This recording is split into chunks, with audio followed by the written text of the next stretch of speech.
let's stop talking about weather and let's start talking about some woodworking. Very How's good. that Yeah, sound? that's a good plan. That's a good plan. Yeah, how about that? So has everybody downloaded and looked at the latest issue of the newsletter? Any thoughts or comments on it? It was absolutely, yeah, I've got a thought on it. It was absolutely brilliant. And I think I said to Dane earlier on before everybody else came in, the article that Captain Eddie put in, or that was put in by Captain Eddie, was absolutely brilliant for his history and where he comes from and what he's about. And I thought that was absolutely magic. And thank you very much, Eddie, for putting that in there. You're quite welcome, sir. I agree. I haven't There he seen is. it, and it's not on the website. Matter of Well, fact, it's on the Facebook page. It's on Facebook under files. It's not on the website itself. The one that's there is July 3rd. Right. Yeah. No, it's not on it. Somehow or other, I didn't get a hold of it. I early this Okay. afternoon, I asked somebody to mail a copy again to me. I must have lost it somehow. I'll try to get it up before the meeting's over. Okay. No pressure, Dave. We appreciate Dave. everything you do. Nah, I Dave, was have you- upset with myself for not finding it this week. Dave, Don't be did you bothered by get that. email? What's that? Did you get the email? I can send it to you right now. I don't think I have. I haven't checked my email since the meeting started. I hadn't before the meeting. I'll send it to you now. Great. Thank you very much. You're welcome. I gotta say, I read the article, loved the article about Eddie. My thought, though, at the end of it was, well, I'm glad I ain't got nothing in this edition because that's all I remember about the newsletter. That was a good article. Thank you. I sent it to I my. can't remember anything else that's in it. I sent it to her. My wife calls my girls group, my daughters and my sister, and all of them email me back. Wow, look at that art. And I typed them back. I said, "What about the article?" And my Right. oldest one wrote me back. But Dad, that doesn't matter. Your brain dead.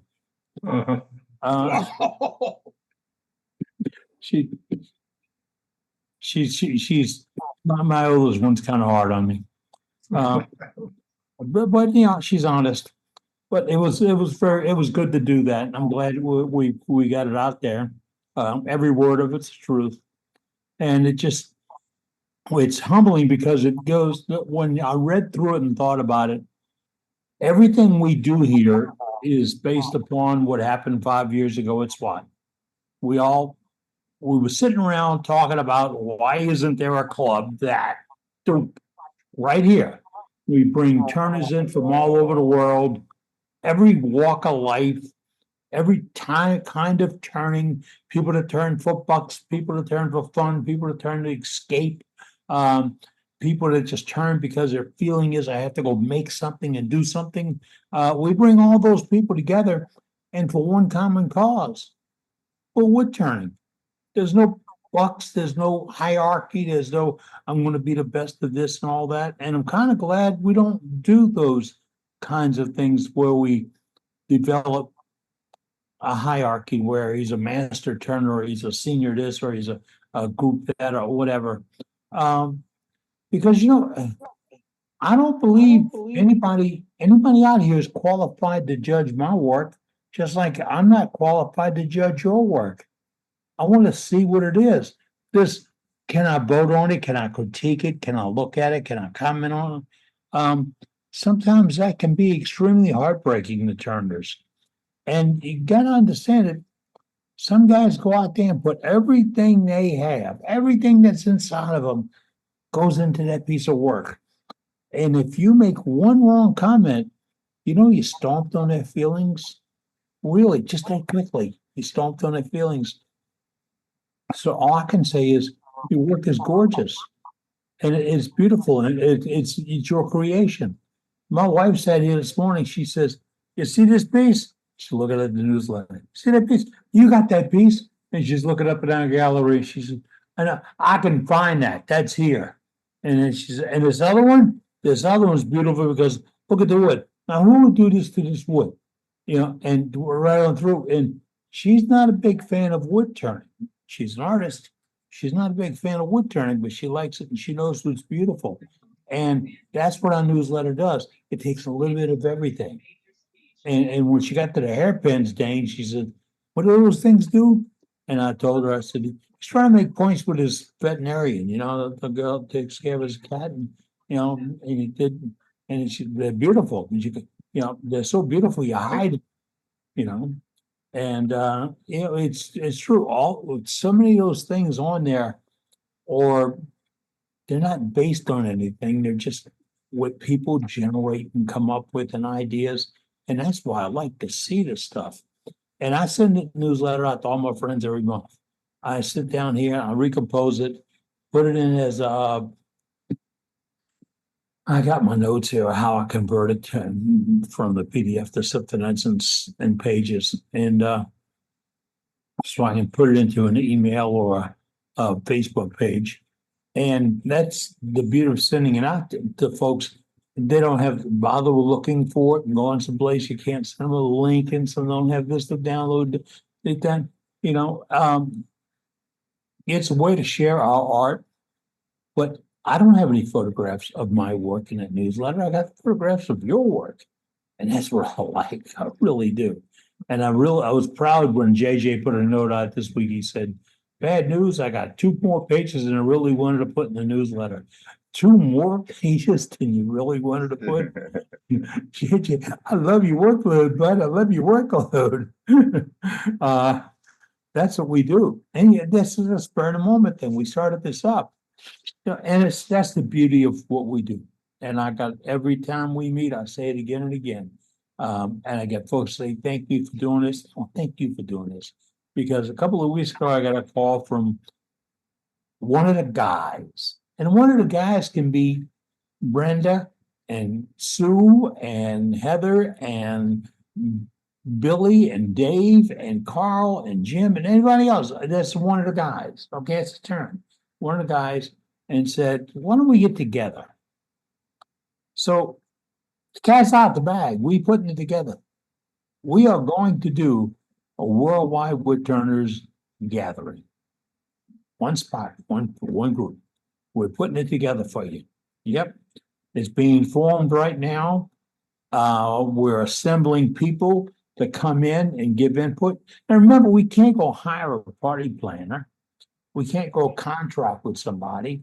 We don't, this is all being done by the membership. People are going to step up and say, oh, wait, can I help you with this? Can I help you with that? Can I do this? Can I do that? And by the fellowship of this relationship you all seem to have, and what's been working, we're going to do that. We're going to get together and have a meeting, a gathering. And it's going to be like a challenge. The challenge is, come see me. Come visit with me. Come show me your work. Bring something along. I'm pretty sure we're going to come up with a whole pile of mini jet lathes. It doesn't not have to be mini jets, but I mean mini lathes or lathes. Put them all in one spot. Let a whole bunch of people show us their tips and tricks and ideas. It hasn't been decided about sales, but I'm not pro sales. I'm not pro having a sales gallery. You know, to some degree, you have to leave that on the back burner. I'm not against it, but you can't base your whole life on it. And enough of that happens in our world already. Can't we just get together for the sake of getting together and having a nice visit? It's like about the original club I joined. They got together to have fun. I mean, every single month, something crazy came up with. You turned Femispheres and you had a little Femisphere Ritz. Went and had a pig roast at a guy's house. That was very informal.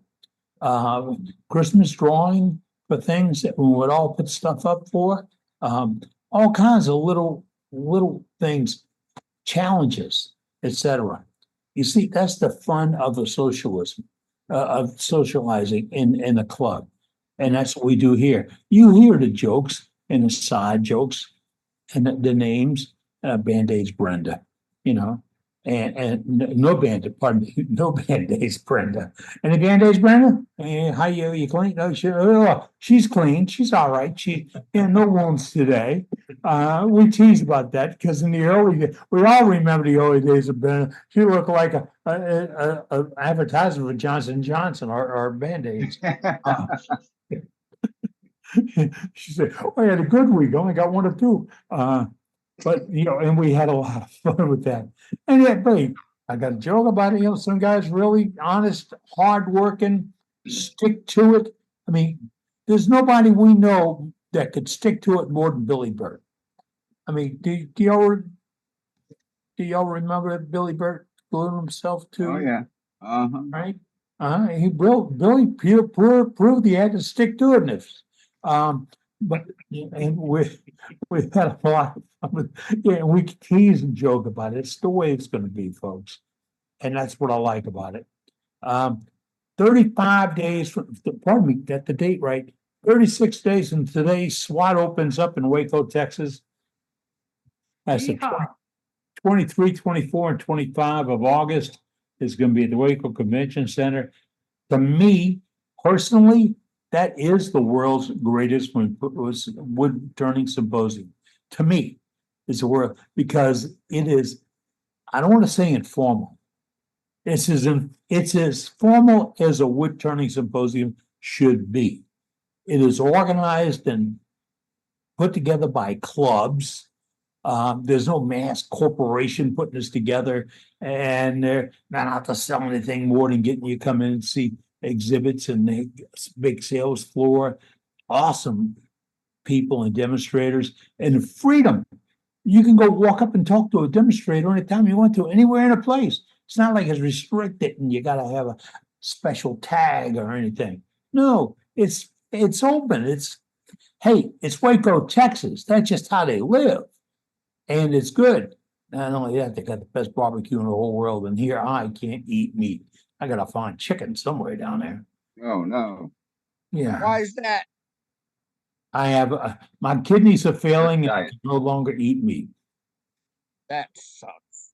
Well, but hey, if my wife hadn't followed the rules of my doctor, I'd be flat under dirt. Yeah. But We don't want that. they Eddie. said what to do, and we did it. And it was 2-3 years ago, and the numbers were, like that. And they said, all we want to do is get it to level out. Well, we got the number to go the other direction. Yeah, because we listened to the plan. And then we had she had medical people tell us nobody can follow that diet. What do you mean nobody can follow that diet? It just means you cut this out.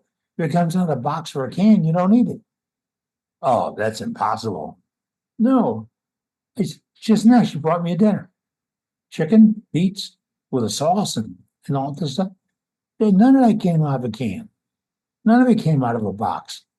And it's just the way she takes care of me. She took care of it. So when I go to SWAT, she's going to take care of me. I'll probably die of starvation.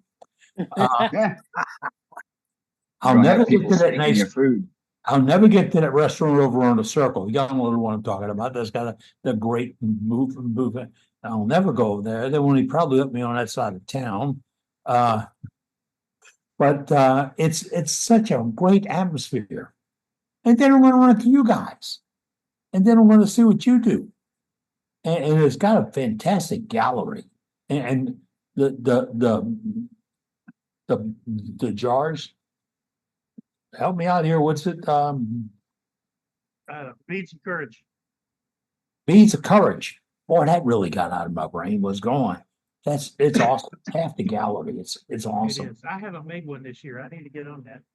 Yeah. It's some of the best art I've seen. And the rules are kind of flexible on that. But what it says is, here's what you got to give us, or you should give us, and go to it. And what people come up with, and you look at it and say, I could do that, but you didn't.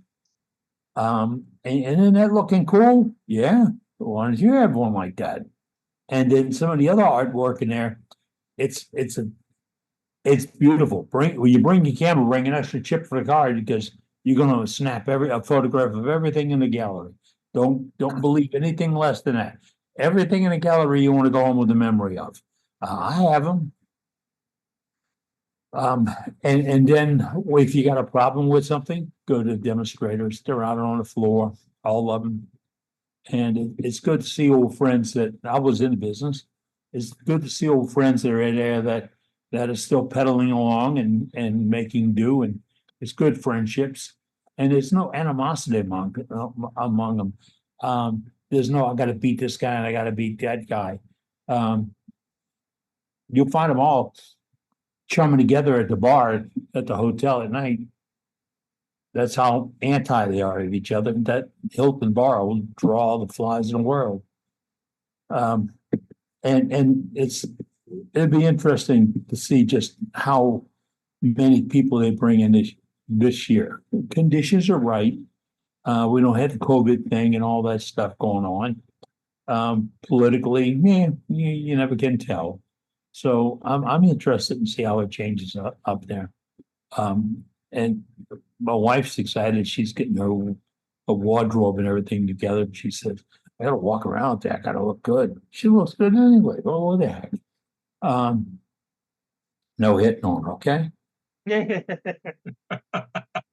I ain't making She's any looking- promises, Ed. Yeah, She's looking good for you. She's looking good for you, Ed. looking good for me. And I'm watching Billy. I want,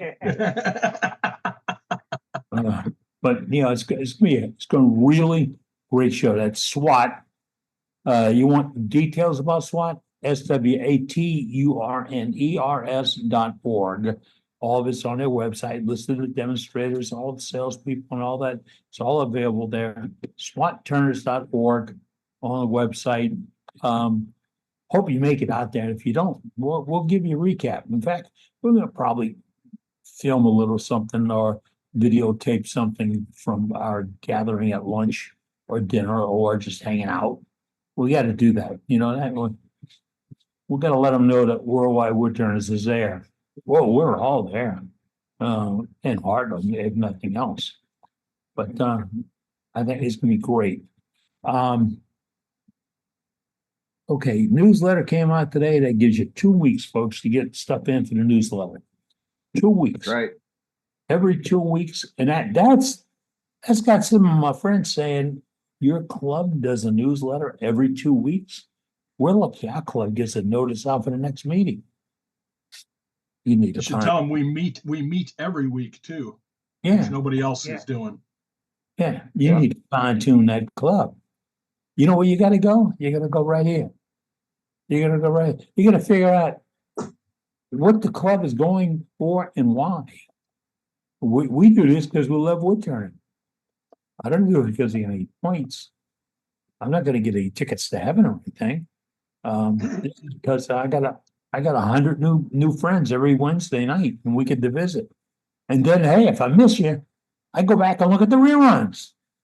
Right. That's terrible when I say I look forward to going back to the reruns. And yeah, I do. And I kind of think, you know, well, I wish Dave would slack off. It takes him 2 days to get it up online. You know, Dave, that's my mission. When it I takes, did that today. That was a great demo last week. It was, Yeah, it's wasn't good it, stuff. Billy? Very, Yeah. very Mind informative. blowing.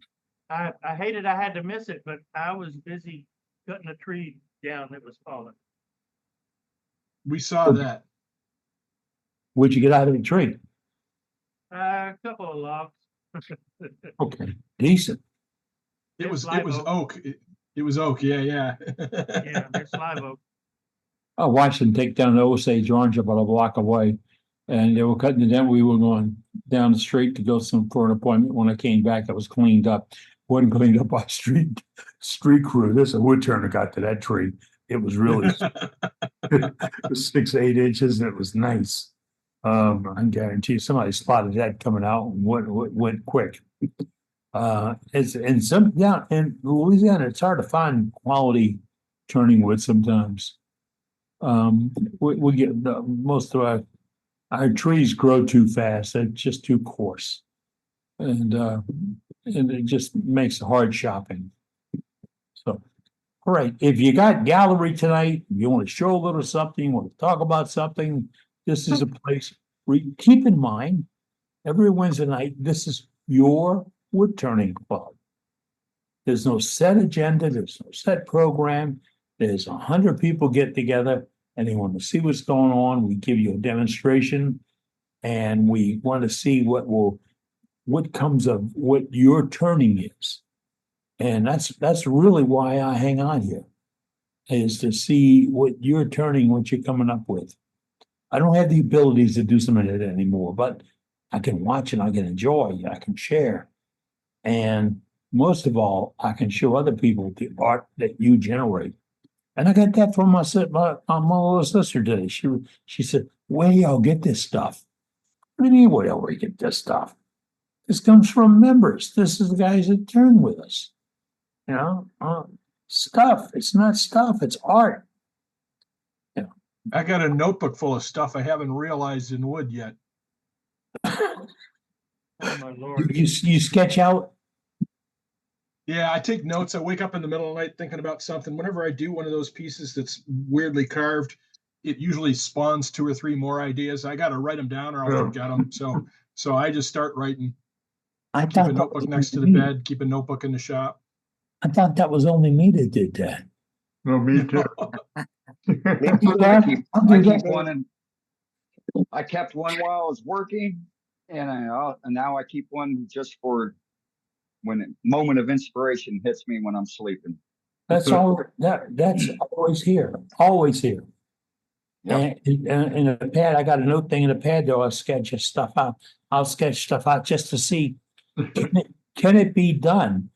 And sometimes I'm sketching things and I'll look at it a couple of days later and said, that's a bracket. But I don't remember why I sketched. I was looking at a piece that was turned, and I had to sketch out the bracket that I would make to hold it. And then a couple of days later, online, I saw my bracket. There it is. And today I liked it in the newsletter when I saw that piece, but said Paul Hannaby put that piece in about that tails Holding his little bits and pieces. holding little Yep. bits and pieces. That was nifty. I know a Turner, he's passed on now, but he's in our club.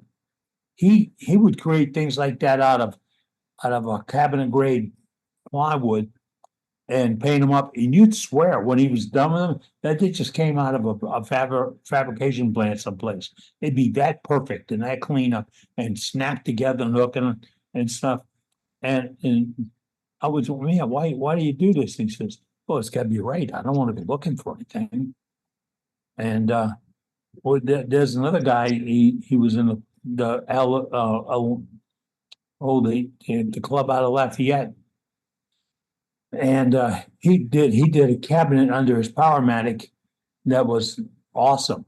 That had swing on arms on it and everything, and cabinet drawings. And I mean, he was hit that his work he did around his lathe was furniture grade or better, and all top notch. And I don't Ralph, and I don't know anything about Ralph. We separated 5-6 years ago, but all of his turning work was awesome. He was very creative, but he was a machinist for an oil company in plants up in the river parishes. So he's very the exact person. But that kind of work like Paul did, that's really good. And we have the plans out there now. It's available for you. And if you got a plan like that, hey, we love to share what you have. I don't understand what I've been talking. And we Share, we will. We have a heck of a program lined up tonight, Captain Eddie. who's turning tonight? So we're gonna do some gallery till about 5 o'clock, and we'll do our safety at 5. And then we have Bob Grinstad with a demo, and then after his demo, we got another treat. We got the old Texas hillbilly Billy Burt gonna do something for us as well. Oh So my we God, got a hell of an evening for us. Oh, Billy doesn't keep those headphones on. Man, that's So Matt, you wanna pick up gallery and we'll Yep. do a few But galleries. this is what Billy's gonna look like in his demo. Look at that. Hell yeah. All right, well, for gallery, we're going to start with Craig because he had some stuff to show last week and didn't get a chance to show it last week in the meeting. So we're going to start with him. Good evening, all. Yeah, last week I had to leave early, got a phone call, so that piece that I had 3 different times have a break on me because it was so fragile. This is how she ended up.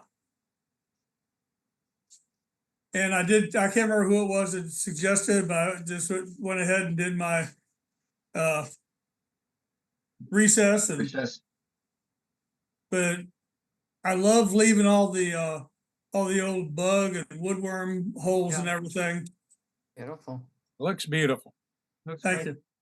Pretty piece of wood. Oh, yeah, well, that's actually 3 pieces of that 150-year-old barn wood that I'm still working with. Hmm. This is a piece of oak that I got off of my neighbor, and get back where you can see some reflection. Cool. Ooh, shiny. Yeah. And I mean, Bring it closer. okay, I was trying to make sure I got some light on it. Yeah. I actually up here or there, I'm reverse. That's actually the bark. Really? Yeah, Cool. that's those darker pieces. That's actually, I went through the wood into the bark. But the Cool. bark is a good 1/4 of an inch or more thick. Oh yeah. Yeah.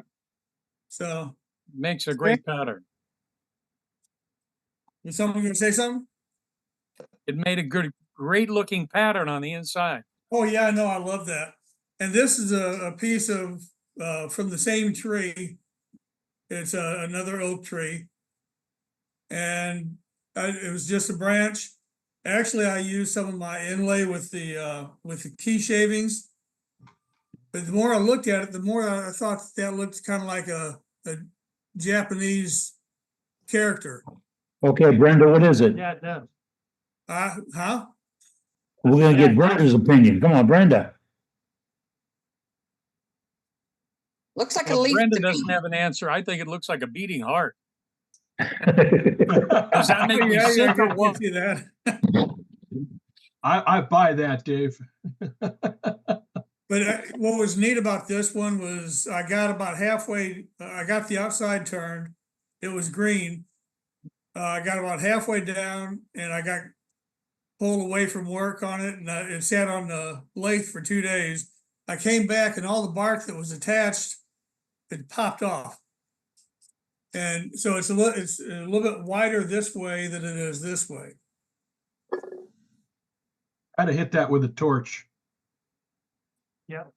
Yeah. Good. But nice So what do you mean work hit it all with the the same. torch? I like Well, the way you the bar- flared that top out. I like the way that flares out at the top a lot. I like Yeah. the shape. I The thought edge of the gave bark, it a the lot edge of the clearance. bark, It's a neat the edge of the bark where the bark popped off. I had to hit it with a small torch just to Right, that's a make it good dark, idea. so it looked like the bark was still on. Oh, okay. But what's neat about this, I don't know if you can see the texture and there. Oh, yeah. Yeah. That's really cool. That's cool. So I'm pretty happy with it. And my neighbor just gave me some more lumber from his house. And actually my other next door neighbor gave me some maple from a tree that came down yesterday. So I was doing some green turning, and I love how easy it is to turn green after you've been doing dry for so long. Oh, yeah. But what I'm doing is I bowl, and I've got a machine that it's kind of like an oven to get the oil out of my bowling balls. Well, right now it's sitting in my mudroom in that little oven at 125 degrees with air blowing. Instead of waiting for it to naturally dry out and everything, I'm experimenting. I left the faceplate on it to hold that side where it's at. Hmm. But Yeah, let us know how that experiment comes along. huh? Let us know how that works out. I can show it to you real quick if you want to see it. Sure. Go ahead. All right, well, we'll go for a walk. Unfortunately, I can't take you all out to my workshop because it's a metal shed and it doesn't do well with the internet. But here's, Need to put an extender in. yeah. There's the oven, and take the top off. Yeah, I don't know if you can see that all right. Yeah. Yep. Yep. Yeah. How long are you gonna keep Very it in good. there? Well, what I'm doing is I measured the weight. It's got the faceplate on it, so that is added weight that I have to include. But it was 9 pounds, 3.3 ounces. When I put it in there, an hour later, it had already dropped to an ounce and 1.3 ounce. And it's not showing signs of cracking, but I got the outside turning pretty much done. I couldn't finish the bottom of it because since it was so wet, it kept wanting to tear, and I wasn't going to get any kind of smooth surface and everything. So I figured I'd try it this way first and see how it goes, and I'll let you know. Sounds great. Great. Thank you All very right. much. Best of luck on it. Thank you, Thank Best you, of Craig. luck on it. All right. Next up is another person from last week, is Ron. Let's see what you got, Ron. Okay, so I've been stuck on doing things with threes the last couple of months, I guess. I don't know. So I made I found these plans. I guess it was the AAW magazine, but it's a 3-prong jewelry box with Oh, neat. a ring holder, right? Cool. Right. So Nice. then I had to make another one that's for one of my granddaughters. I had to make another. This is maple wood. You cut it out of a 4x4 block of wood. And then I had some leftover walnuts, so I made a walnut lid for this one with the ring holder on it. Looks like you got some texturing on that lid too. Yeah, there's texturing on the lid. Yeah, You cool. can see very well. That's nice. Nice. Anyway, and then we had a demo at our club at the Detroit Area Woodturners Club to do and there was a challenge to do a 3-sided box. So this is a 3-sided box, but it was kind of boring on this one side. So then I traced a map of Michigan and the Great Lakes that surround Michigan, and did pyrography and painted it. So this is, for those who don't know, the green is the lower peninsula, and green up here is the upper peninsula, and then UP. Lake Superior, Lake Michigan, and Lake Huron. That Very is cool. Very nice. Very nice, done. Ron. very, very Well nice. done. Pretty. Very Ron, nice. what's the inside of the box look like? Oh, well, really tight. Opposite, good. There you go. Nice. Looks good. How did you do the inside? Drill it or hollow it traditionally? No, I think I used a Forstner to take out most of the material, and then I used gouges. Right. Okay. Well Can done. you Looks pull great. some I like the Michigan and the Great Lakes on it. That's a nice ad. Yeah. And then the last thing I did was a 3-sided, another kind of a jewelry box, I guess. It's a 3-sided, Yep. cut a triangle out box. of this cherry. Beautiful. Very And nice. I did a maple lid on it, and I used I guess aniline dye, black aniline dye, and that's what that looks like. So Nice. Looks pretty. I got a question. yeah, Did you get that Band-Aid while you were turning? Ah, no. Ah, Hey, you No, got actually, I was- Ron. Ron, do you need that registered? eagle eye. No, actually, I was working on my deck. I was actually cleaning off part of my deck, and I scraped it on a board and actually cut my fingernails cut into it. It's Ouch. nothing turning. Okay, then. all right, we I'll won't let add you to the y'all list suck then. That's Very funny. cool. Thanks, Ron. Good work. Yeah, Yes, thanks. beautiful stuff. Can't Next add up him is to the Ruby. club. Next up is Ruby. We got you, Ruby. Okay, I've got a birthday party to go to on Saturday. So for the woman, I made up a Ooh. disc vase for her. And Very it does have a test tube in it so that it can take Right. live flowers as well as dry ones. So tomorrow I'll be looking for some dry ones for it. And this is another similar vase that I made a couple years ago. And the join between the two halves is, because I made two dishes, is filled with some turquoise. Well, that's cool. Pretty. And Nice. Can you move that closer to the camera, Ruby? Sure. Turn the side where the turquoise is. Oh, that's cool. Very nice. Can you show us the top of it? Yeah, all right, good. So it's hollowed out Yeah, from the two bows? Yeah. right. What kind of wood is it? Very cool. It's a quilted maple. It's beautiful wood. Real pretty. So the Nice job. the flowers kind of spread out Right. sideways. What's They the bottom? can, I guess, yeah. Show us the bottom. Wait. No. Did you just carve that out or grind it out or what? No, I turned it. Turned it out? Yep. That Those are lathe such that makes great things ideas, easy. Ruby. Great ideas. Great ideas.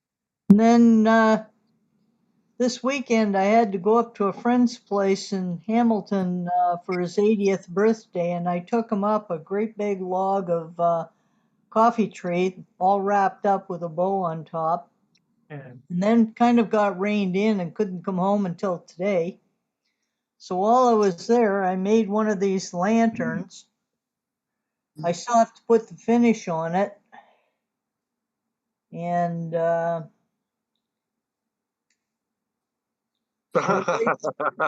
it lights I up love- pretty well. There'll be a mirror in the top on the inside so that it'll diffuse the light a little bit more. Right, right. Very cool. Very So cool. how did you reach to the switch? Where's the switch at? It's on the bottom. Okay, so it's that. And it's on a Pushes timer, in. so if I turn it on, in 6 hours, it turns itself off. That's cool. Yes, it is. That's So- really great That's idea. nice. Yes, So it is. nothing too fancy, Hey, but well, I you do know. have some texturing and stuff to do in these areas. Nice. Very nice. That is Very really nice. cool. Very cool. So Thanks, Ruby. that's what I've been up to. Right on. All right, who we got next, Matt? Next up is Al. Oh my. Okay. We're gonna make you follow Ruby, Albert. I know. All the time it's that way. Okay. One thing. First of all, Eddie. Thank you so much again for everything. My wife and I were talking. We were goofing the other day, and she says that Tuesday is like Christmas Eve for me every night, every week. So that means Wednesday is Christmas every week. So thank you very much. Believe me, I really look forward to this. Because you have to follow Ruby. I made another one. I had a crotch piece and another little bowl served on a platter.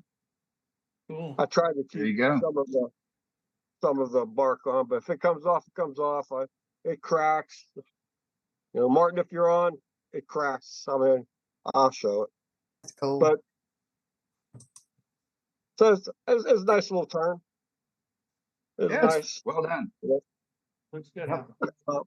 Again, if you have a lot of scrap, like I'm sure we all do, I went and cut up a bunch of 4-inch pieces and I glued them all together on top of each other in a little twig pot. That's pretty. But I thought it come out pretty nice also. That's good use of scrap wood, huh? 12 pieces here. Very And I nice. just glued one on top of each other. I don't know what kind of wood it is. Like I said, it was all scrap. But just to show you, I mean, No such thing as scrap. It's just wood that hadn't found its potential. you know, I mean, Right. that's really the Yeah. truth. That's really the truth. Fu- And Future project wood. future project wood. Anyway, again, that's all I had. It's been 100 degrees here for quite a while. And again, thank you so much. I hope everybody has a good evening. Thank you. No, I'll do it. Thanks, Al. Good night, guys. Those look Thanks, good, Al. Al. So next up is I noticed that this was declared as a patriotic month, and not too many people have been doing patriotic stuff. So I got the bug, and I made this little vase, and I carved out these Cool. stars. Oh, nice. Painted it. Wow. Very, many crea- stars? very creative, Matt. How Thank many you. stars? 12. Really good idea. Very energetic Well, there, Matt. How There did we you go. lay all that out? Well, it's on the lathe, so I just while it was still on the lathe, I put a line in here. Each star. I mean, so I found one I liked on the internet, and I printed it out and cut it out and used it as my template. So I drew on the lathe, I drew one line through here, and then I used my indexer to do a cross line at every 12 point, and then that was the center line for each star, and the arms, each of the arms was on the line that was concentric, the line that went around. This way. Did you how'd you start off with a white paint, and then? No, the only paint on here is the blue and the red. The white is the box elder, is the wood itself. So then the blue went on first, and then the stars went on, or? No, the stars are carved. Okay. So I carved the stars, and while it was on the lathe, I did these lines here, which are the width of my parting and beading tool. And then, I sanded everything, and then I laid out the stars and carved them, and then I came and painted them. So I probably should have painted the red lines I probably should have painted the red lines while it was still on the lathe, but it is what it is. Really came out good. That's really pretty, Matt. That's really Yeah. Thank pretty. you. Really I'm nice. pretty happy with it. I mean, the paint is a little too shiny, so I may hit it with some matte finish afterwards. So we'll see. But Matt, Matt, are these stars? newsletter, Matt, I'm sorry, there was stars questions that were being asked. Mercy. yeah, Yeah, are I'm the trying. stars I'm trying relieved to or are here. they proud? Don't Did forget you to relieve send that the into the stars or cut newsletter. them in? Lord have mercy. All right, the stars were cut in, and I do They're cut have progress pictures somewhere. Let me see if I can do this on the phone here. So Matt, we got the 4th of July or the month of July challenge. You need to post that under it for being patriotic. Yep. So there's the start of the stars being carved. Okay. And there's there they are carved. Okay. Okay. And then I came back and I mounted it back on the lathe, reverse chucked it, and did the lines, and then I painted everything. Okay, then Matt, can you bring the piece up closer to the camera again? Because I mean to see the stars. Okay. Now I see the 3D part of it. Yeah, they're elevated. Yeah. Okay. Now I see it. Yeah. That's Well, what what I did was I carved down. Okay, so I just drew them out and then I carved down. So they're, you can see That's how what I deep was they are. asking. That's what I was asking, Matt, whether it was relieved or proud. Beautiful piece. Thank my you. God, for Good sure. job, Matt. Very Thank good you job, very Matt. much. Nice. All right, so next up is Brenda. Oh, hi. Hello. Hi. So I've not been turning for quite a while, for like a couple of months for several different reasons. And a couple weeks ago, I went out to make an ink pen that my brother wanted me to make. Well, I ruined it. Okay. Can you imagine ruining a pen blank? I was so mad. So I thought about it and I wanted to save this pen blank, whatever I had left of it. So I turned it down too small for a pen, and the bottom half of it all broke off too. So I added a top and a bottom and put a ring on top and made a necklace. Oh, that's cool. And it's a, Well. It's a good idea. Stars and bars. Looks good. yeah, it's Good. it's got the military thing on it. Yep, could be a The key. Army. Army, go Army. Yes. Yes, it's an Army one. Yeah, my brother's buddy thought he lost his or thought somebody stole it, but he found it.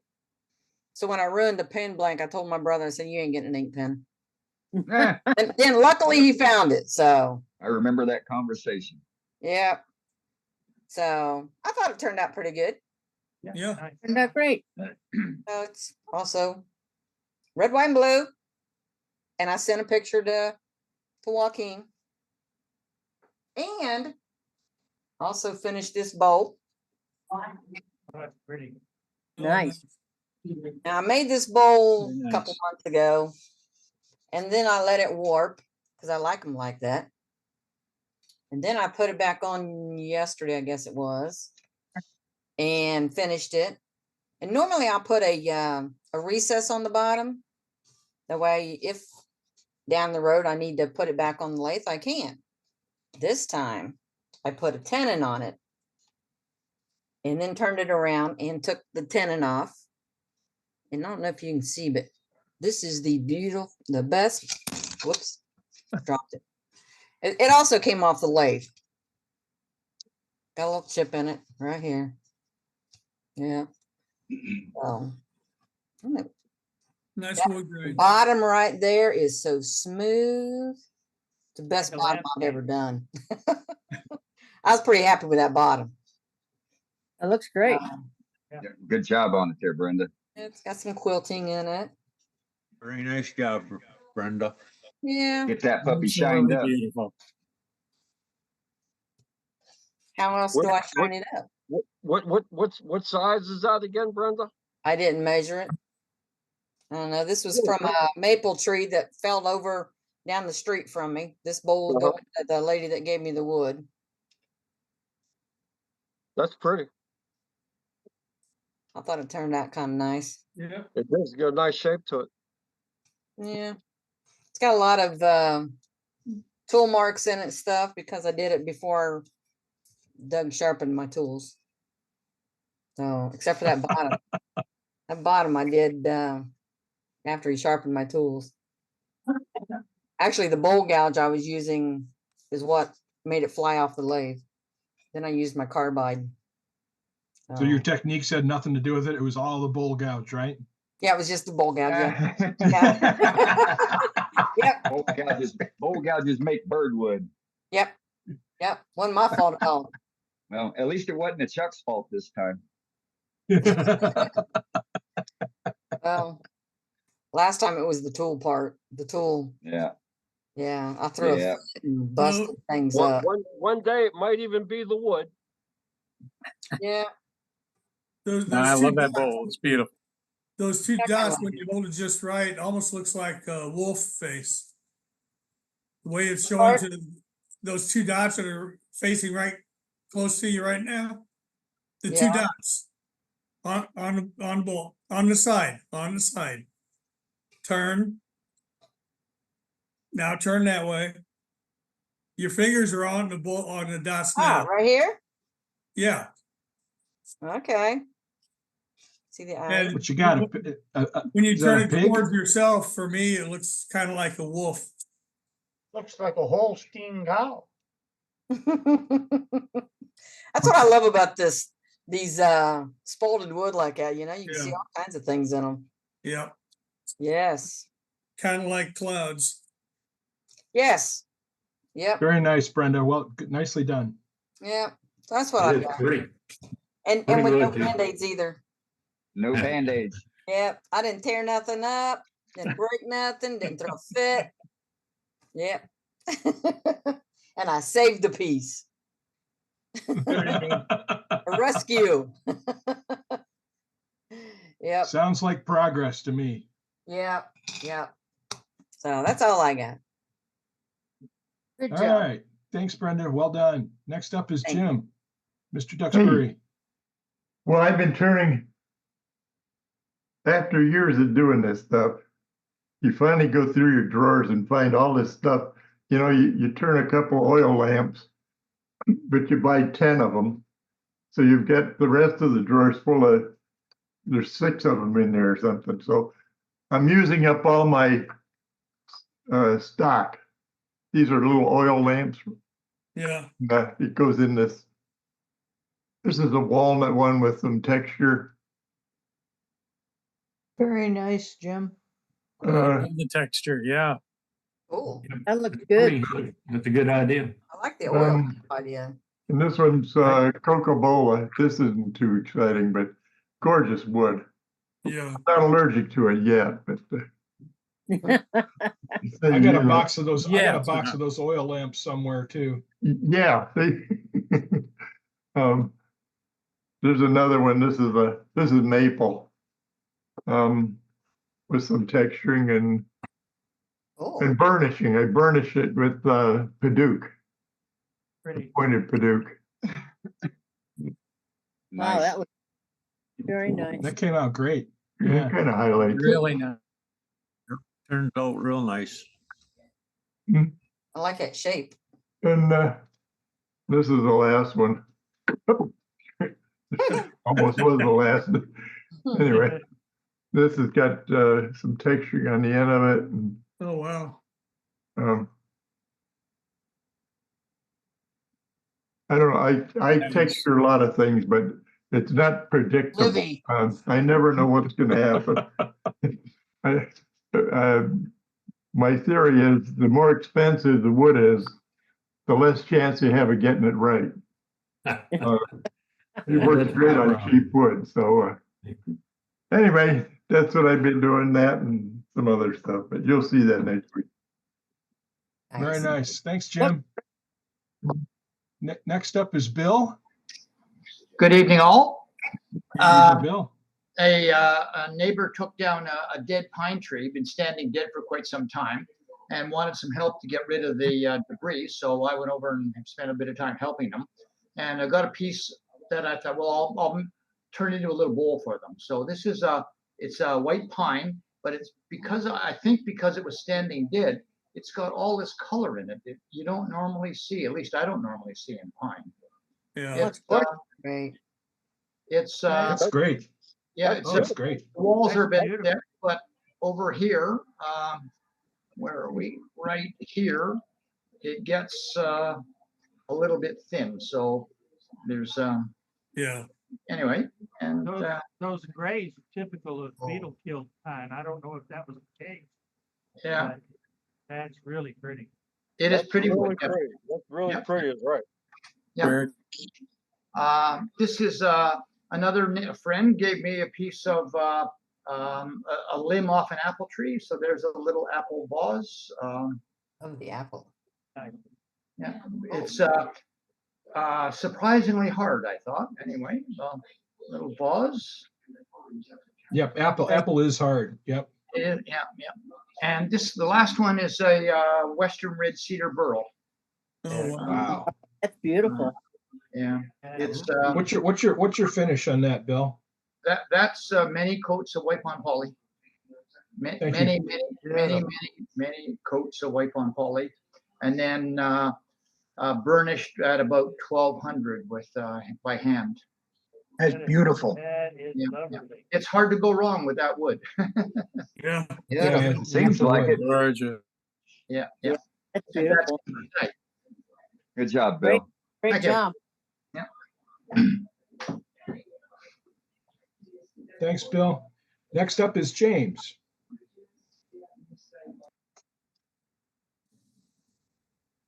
We got James. I've got two little diet ice cream bowls.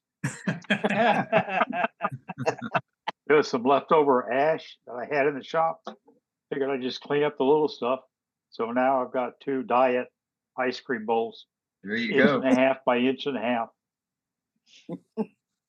Nice. So now you can have a bowl of ice cream at night and not worry about it. There you go. Right. That's what, about one bite apiece? Close. Yeah. Big bites. Yeah. Yeah. That's all Very I've got. nice, James. Thanks. Keep the bucket of ice cream nearby. Yes. And a refill, yeah. Thanks, James. And third. Sure. Mhm. All right, Dane, I'm going to shift it back to you. That's all we've got for gallery tonight on All the right, list so far. sounds good. We're 10 till the hour, 9 till the hour. Let's go ahead and get our safety moment in, and then we'll go to our planned demonstration afterwards. So let's go with Safety Sue. Hey, Sue. Since everybody has been talking about trees falling down, I thought it would be perfect to talk about chainsaw. And as a reference, Scott Tagg had a wonderful demonstration last year. I'm sure it's on our webpage on chainsaw safety. But it's time to remind everybody.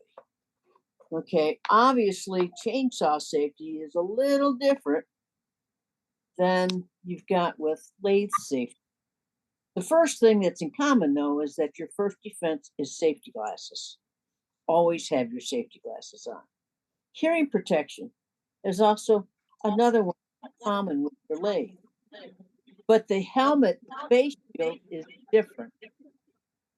It is the shield itself is mesh. It is not plastic. In addition to that, you should wear chaps, heavy duty chaps. You know, you can wear them. They do make them as pants, but they also make them the old Western style that they use for getting cattle and stuff. They also have protective upper clothing. In addition to that, you want to wear steel-toed boots without laces if possible, because those laces can become clogged in chainsaw completely obliterated. The state statistics on accidents for the chainsaw is head is 7%, upper body is 2%, and your feet are only 6%.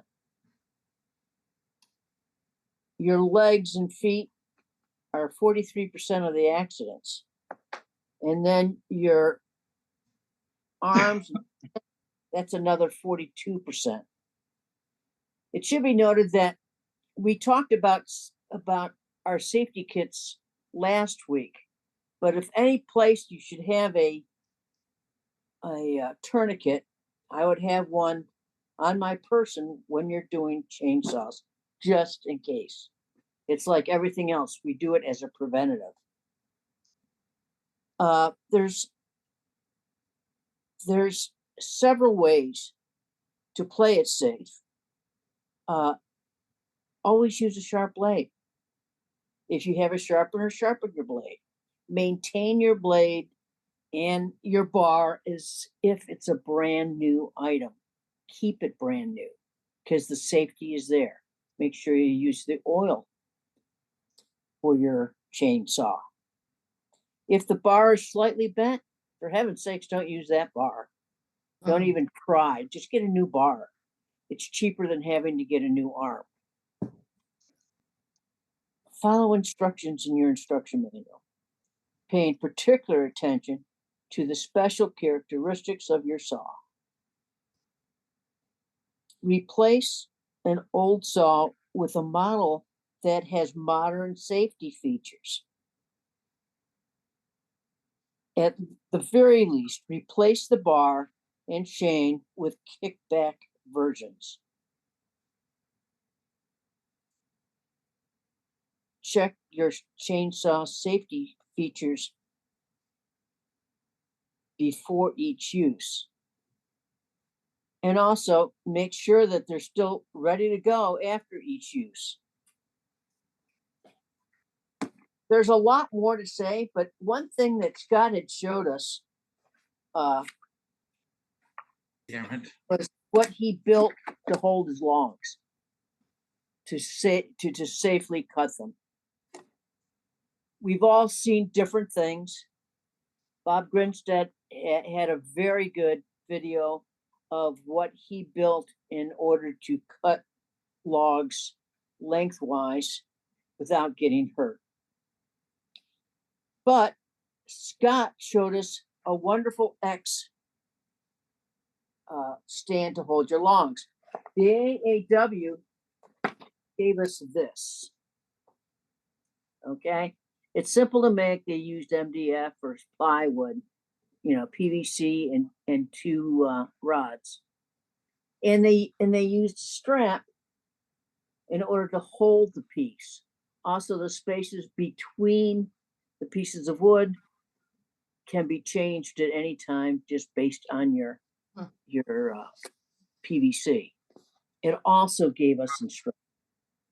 Now, again, all this can be downloaded from the safety of the AAW. There's so much in safety with this. You need to be aware of things that you need. So on that note, I'm not going to take up the whole meeting. I wanted you guys to know we're all getting trees right now or branches or something. Make sure that you cut them safely. Never put your chainsaw on the ground. Otherwise, you might as well just throw out the chain and get a new chain. Folks, be careful out there this week. It's that time of year, and I hope you all stay somewhat cool so that you can be here and we can talk together next week. So take care, be safe. Thank you, Sue. You're welcome. Thank you, Sue. Bye-bye. All right, so let's we're gonna go to Mr. Grinstad. He has a demonstration for us tonight. It's going to be a video replay, so typical housekeeping. All comments, let's save them till the end of the demonstration. And then your questions that you type in the chat, I'll try to keep track of them, and we'll work on getting them answered when Bob is able to stop on the demo of what he's showing and answer anything that we may have. So let's go ahead and go to Mr. Bob. We got you now, Bob. Hey guys, how y'all doing? Doing good. All right. Say, I wanted to show you some stools that I made a couple of weeks ago, and Dane's always looking for people to do demos, and this is an easy way to show something that it takes quite a while to make. So if you can do a video, I think it would be very worthwhile. I think everybody would like to see it. See what you make, and I'm sure there are lots of people out here that make things that they take too long, or they don't feel like they can do a video. My problem is the video would have to be in the shop, which is not really accessible to the Wi-Fi. But anyway, I wish more of y'all would do this. But anyhow, let me start this the share here, and let's start this video. See if I can get it up. Whoops, it had it once. I don't know what this other is. You're sharing your screen. I guess that's it. So anyway, let me get it started and see if we can show it. So this is what I want to make, are some stools, and I'm going to make 8 of them. So it's about 32 legs. All right, so you start off by like you do anything, you start off by making your wood stock. One here is 11 inches, and I do have it already marked, but the seat's going to be a 9 by 11. So they're not very big stools. I mean, it could be 12, it could be 15, you make whatever you want here. But I do have a little tip here. This is a, what do you call this? A carpenter square, or I don't know what you call it, but very useful little tool. But I usually use it for cutting things off, if I'm going to use a skill saw. So I'll put this piece of board on here. I mean, it could be hot glued on, it could be anything screwed on, but I just have rivets in it to hold it on here. And the idea here is that you run this. First thing you do is you put your saw up here, like this. You see that, Yeah. So you put your saw up here and cut it off. So there you know where the blade is. So every time if I want it to be right here, then I leave a blade width and just saw it off. Let's me go down here like that. So he comes up to the line about the thickness of a blade. If I'm cutting that off, I'm cutting it the other way into where the line is, then the blade would be right up beside that piece of wood.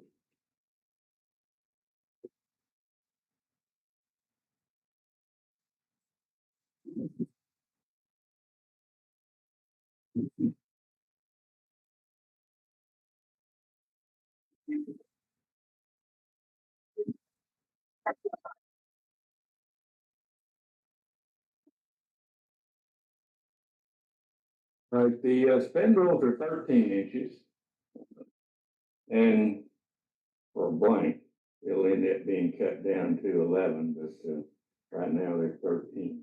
And I just used a block or two for the market because I'm going to rough cut it on the bandsaw. I don't really care as long as it's close to my 1.5 inches. Mark them across here.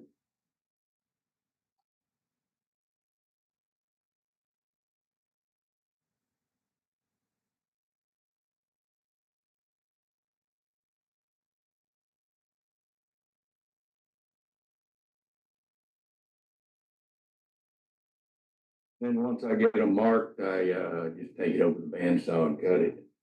I don't think you need to see me do that, but so let me just go cut these.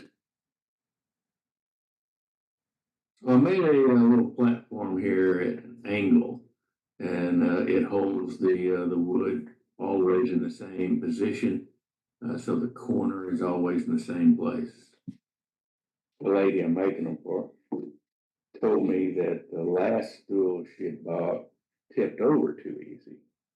So I made these to where they line up pretty much perpendicular with the edge of it. So it's about a 6-degree off here, at an angle of about 6 degrees. And they seem to work pretty good or look pretty good. So we'll see after I get them together.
I have so many of them to make. I'm going to use a lathe duplicator to make them. And right now, I know I have to make 16 of them because the lady wants 4 of these things, and then she has a friend that wants some. So anyway, I don't know how many I'll end up making. I'll make a couple for my grandkids too, but I'm not good enough to do that many of them on the lathe free-handed. So I'm going to use a lathe duplicator. So what I've done is to draw out the pattern on a board. This is what, a 1/2 inch, I guess, piece of plywood. And when I cut it out, And now I've got to smooth it up so that the following tool, I guess you call it, on the lathe duplicator works, and it'll follow right along that pattern and make several legs. So anyway, that's how I get started on this. Let me set it up, and then I'll show you how the lathe duplicator works.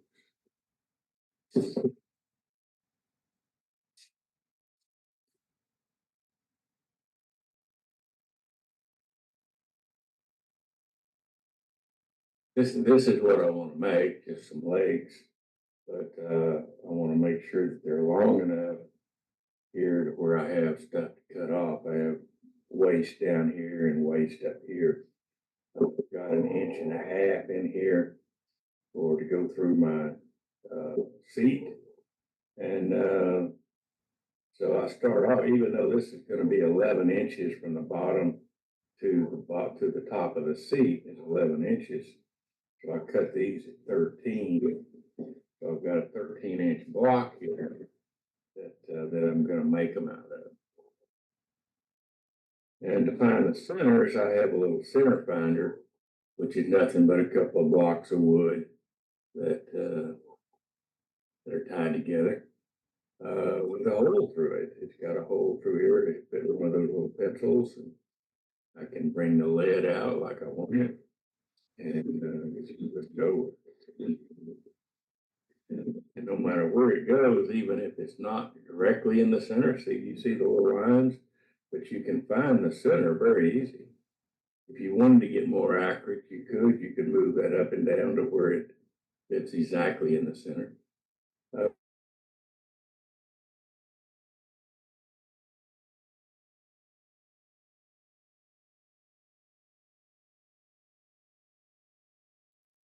Looks like we lost Bob.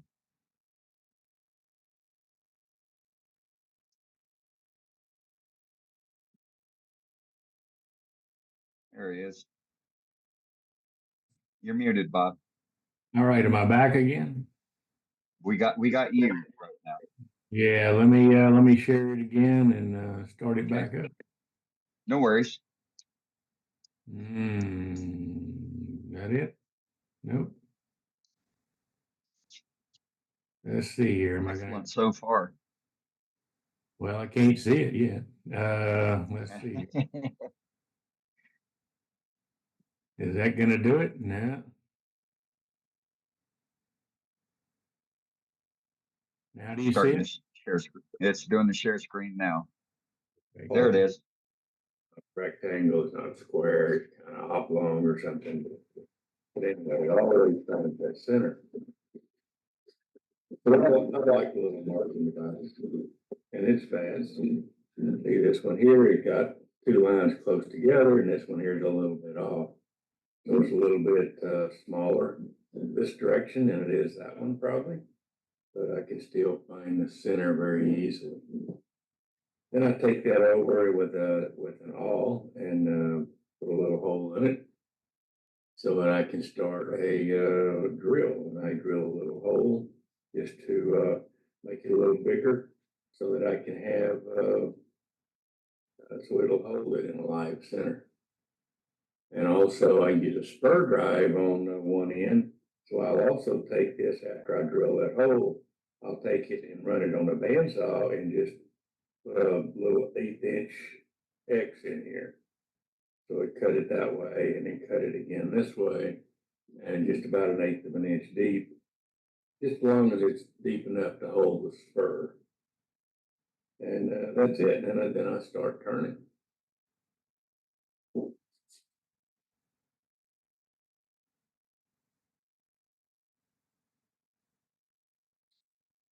Okay, so let me show you this. This is my lathe duplicator. You could easily make one if you didn't want to buy one.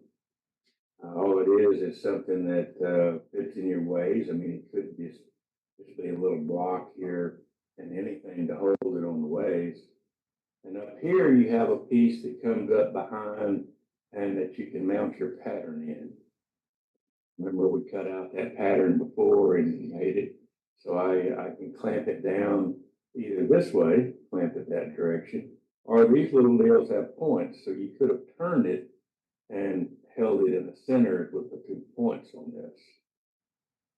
But anyway, this little table is just a platen, I guess, but it's just a table that this thing can slide on.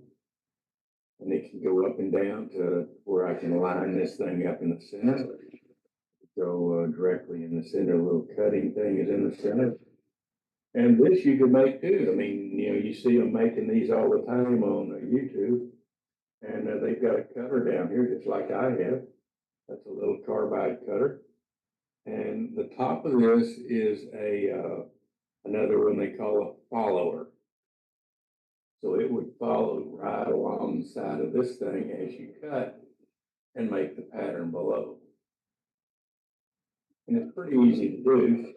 I can turn out one of these in about 10 minutes. And they're all consistent. They all look exactly alike. And they turn out pretty fast. So let me put one on here and show you how that works. All right, so I have a turf cut in here. Drill that hole so that the spur drive has a point on it, and that point can go down in there. But right here is a little X I made so the spur drive will fit in those.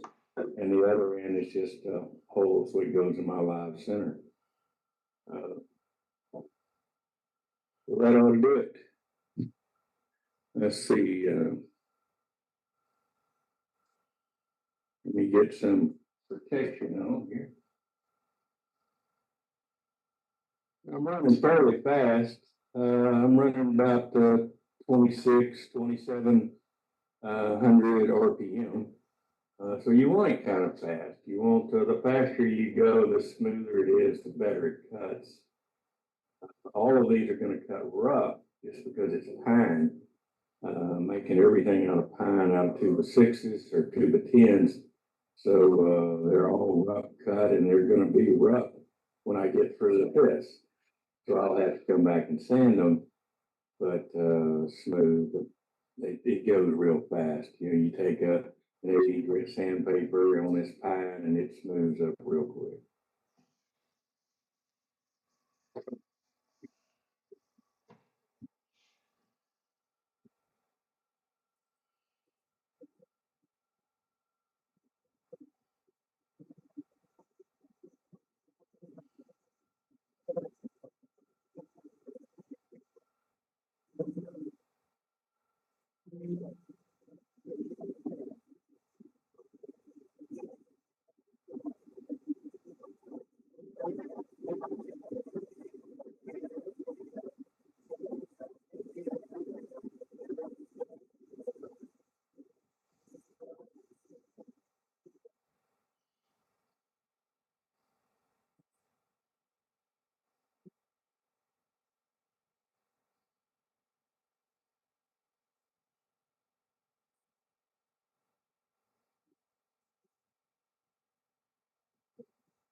Okay, so I'm done.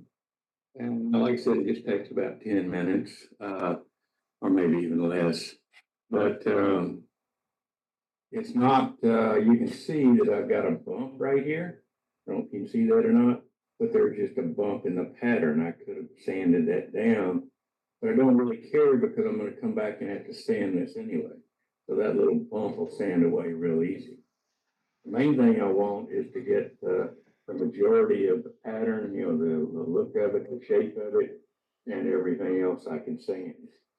So that's all there is to turning one.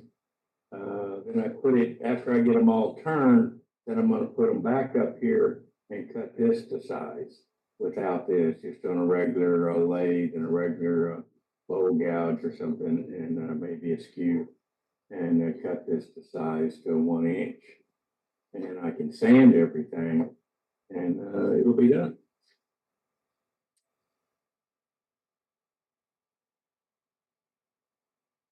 It's real rough.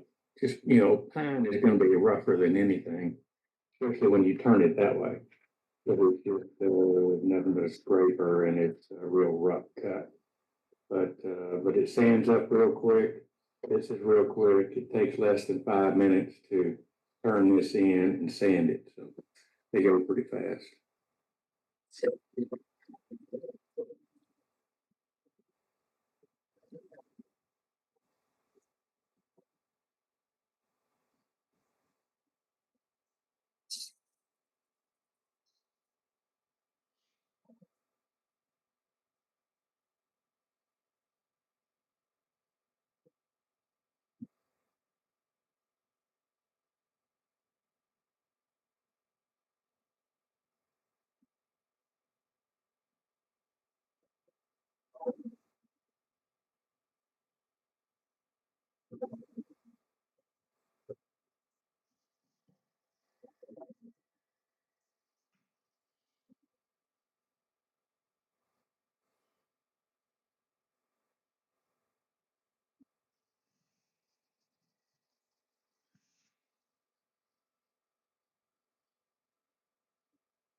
First block just to make sure it fits.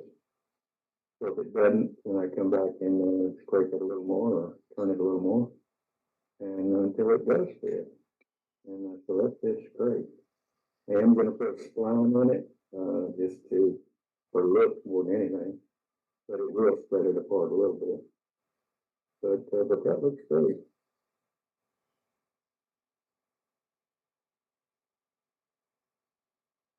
All right, so I've cut the legs. You know, I've already turned all the legs and turned them off, parted them off. And then I want to make them all the same length. So the top of my little stool is 1.5 inches. It's a piece of 2 by 10. And so anyway, I now want to put a spline in them. So I've just made a little block here, and we're just going to cut a spline on the table saw. Let me go ahead and do that.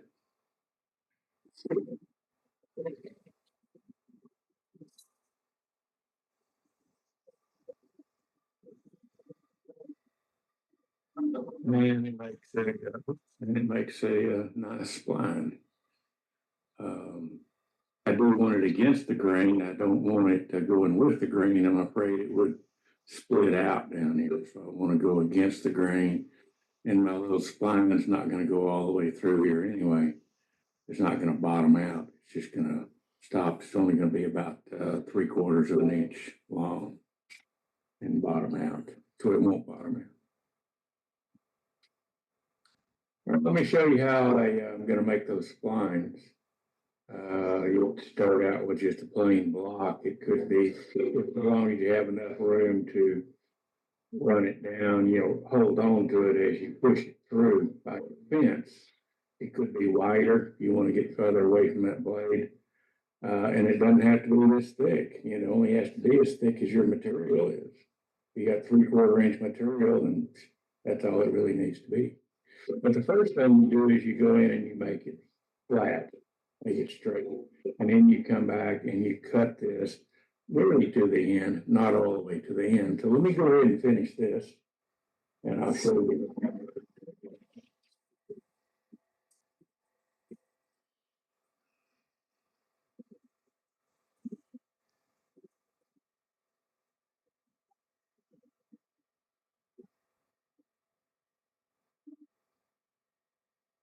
So you can see the curve that it cut in there.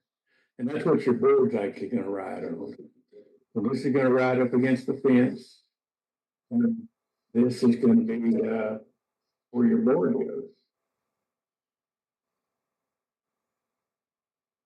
So your board is going to be always riding in this little slot right here, up against this. And you move the fence over to where you make your spline as thick as you want it. And every time you push it through here, you push off another slice that's only that thick. So this is just really a push block. It's not doing anything other than pushing it through that blade. So let me straighten this up. Let me go ahead and cut this back, and then I'll show you the rest of it. Okay, so I want a zero clearance here. So I want to, instead of making this a zero clearance on each side of this blade, so it's only the width of the blade, I'm just going to use tape because there's not a whole lot of pressure. So I'm just going to put some tape up beside that blade and get in here. Great. Try it again. Maybe it'll come in here a little straighter. And now.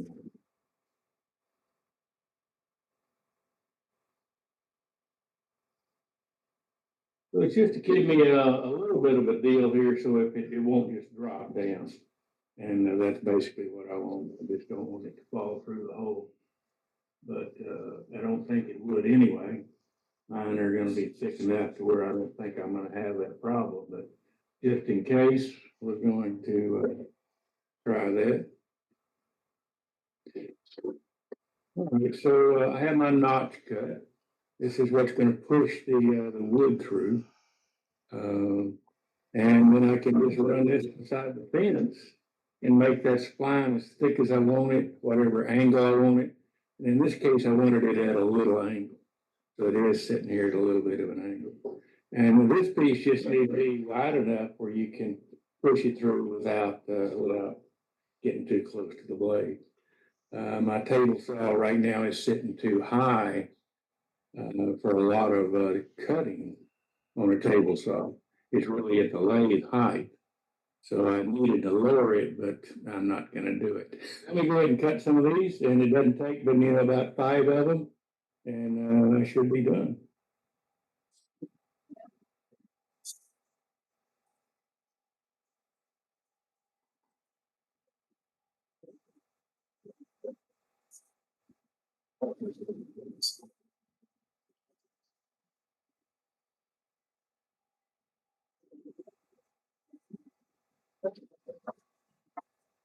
Forgot to turn it over.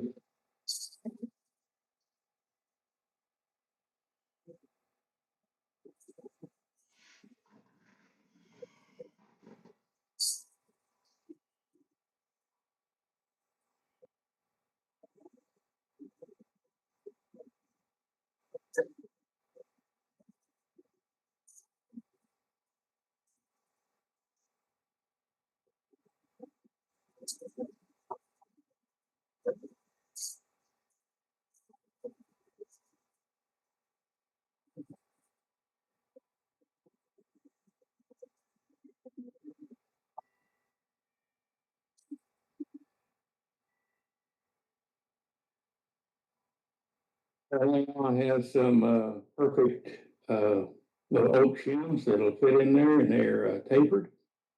So these ought to work great. Yeah, just a different color than what I have.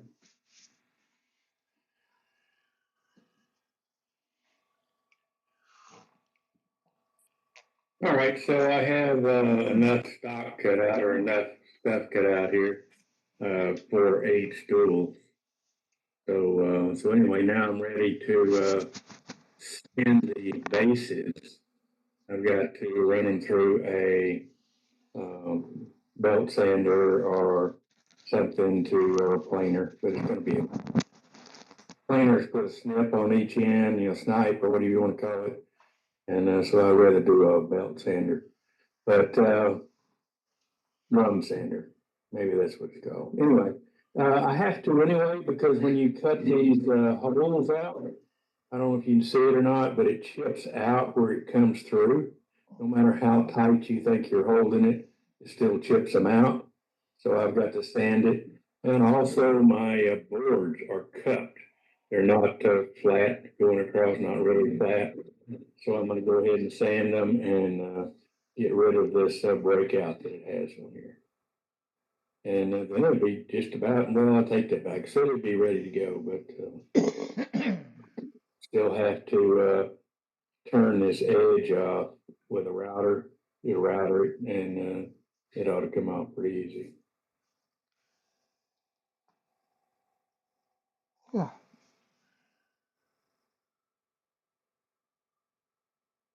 All right, so this is my drum sander that I made.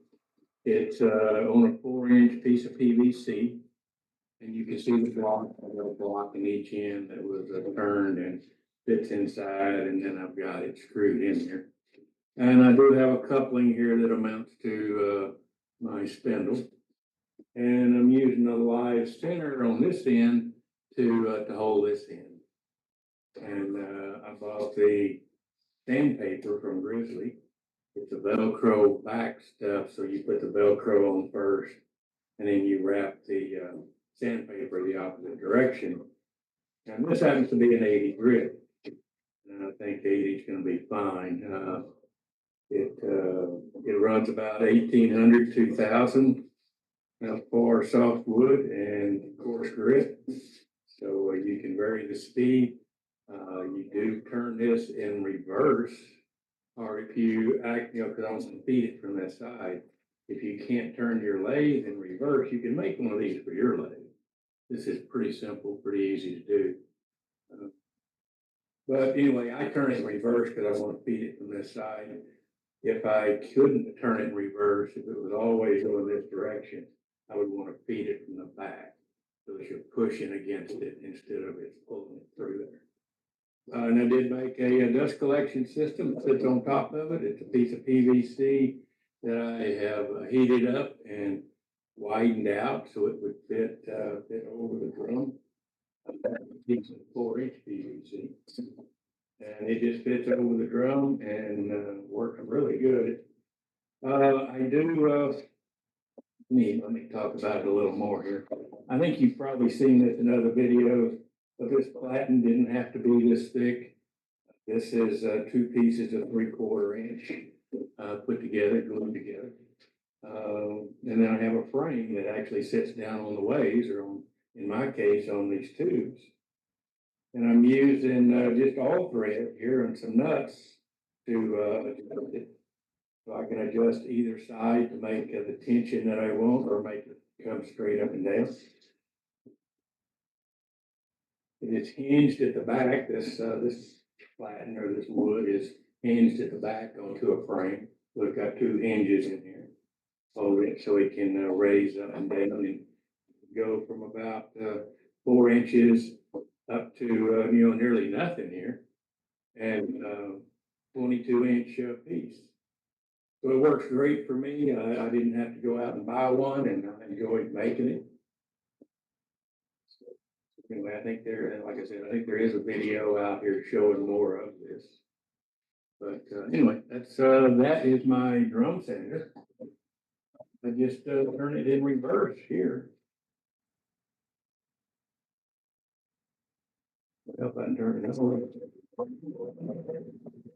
I do have a little first stick, so I can push it through here. And the first pass, I'm going to get it on this side, and just make sure that they are flat with this side. You know, that's too hard. I need to lower version. Hey, well, too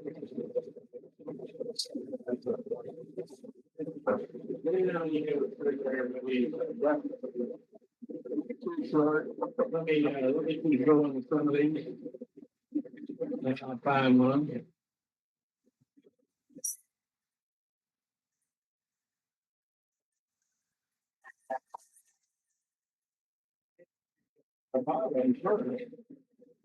Try to make it flat surface.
Have we lost the sound or is it just me?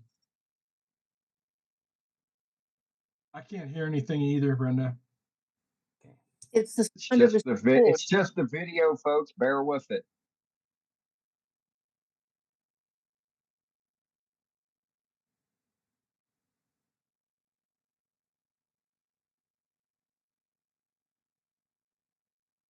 Bob, are you getting anything on your side?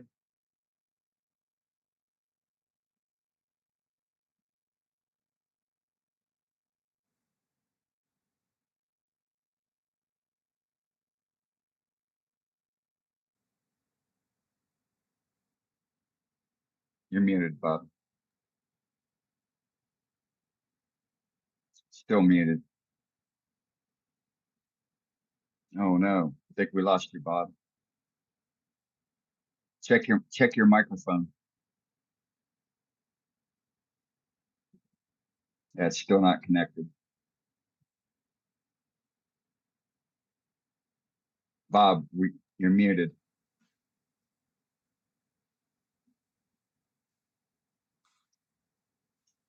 All right, just give it a few moments here while we wait for Bob to get that situated.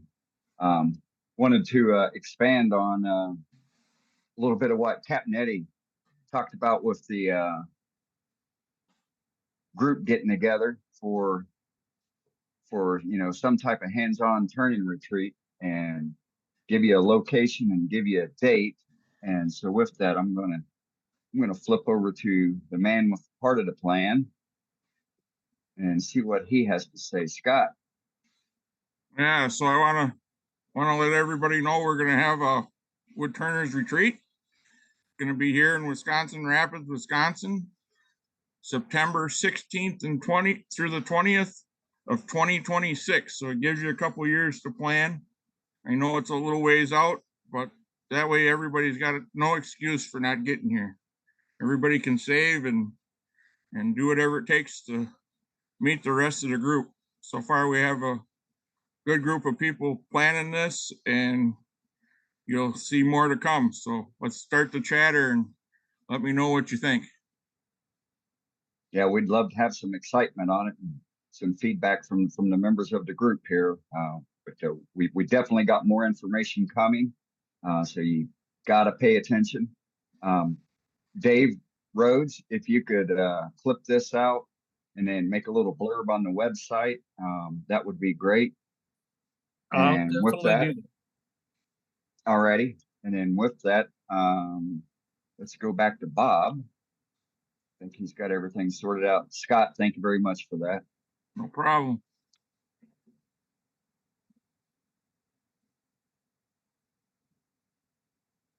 All right, Bob. Oh no, you're still muted. Oh no.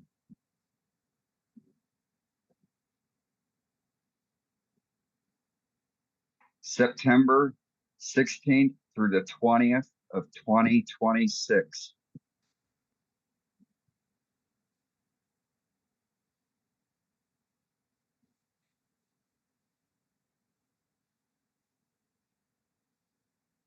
Let's see now. Can you hear me? Yes, sir. We got you now. Yep. Right. All right. Good deal. Yeah, the phone started ringing. That's probably what started all that. Yeah. But it wasn't but a few more seconds left in that video anyway. But I just wanted to show you that. I wish more people would do videos. I know you can't all do things in 45 minutes or an hour's time. So I think it would I think everybody would like to see what you do. So if you could do a video, I think it'd be great.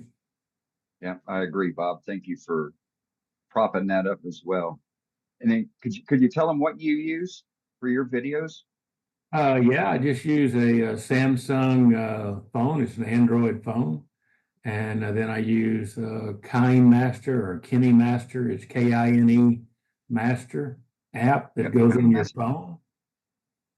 And it's the same thing I think that Heather uses, but she's the one that got me started in it, and it's real easy to use. It's not, I have used other programs trying to do videos, and they're pretty complicated. This one's not. This one is very simple, very easy to use, very easy to learn. A few simple steps every time. Well, and I need one that's a free app. Yes, I need one that's an editor for idiots, because I have not found an editor yet that I can figure out how to use. try this one. This one is very simple. I need to be able to any problems, give me a call and I'll walk you through it.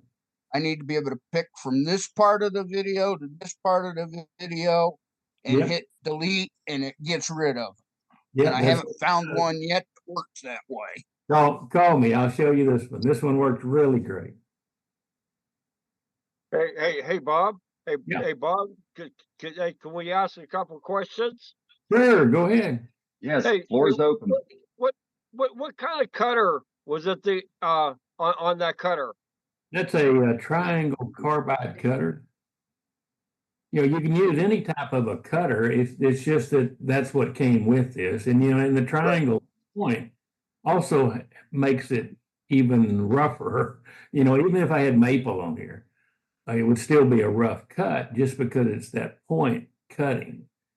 If you had like a little round carbide cutter, it's smoother, but you can't get in the corners. You can't get in the sharp area. So can you change to both cutters?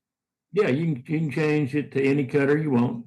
I mean the round and the detail. Yes. You could do it if, every time you have to just make sure that it's the same distance away from that wood. Right. But these things are easy to make. There's, like I said, there's several videos out there on YouTube showing where people had made these duplicators, lathe duplicators. And you're just using wood to make it, and carbide cutter on the bottom, and just anything for a follower on top. And it doesn't even have to be a carbide cutter. I mean, you could use your regular cutting tools, like regular gouges. It's just anything that can cut that wood and be in the center of it.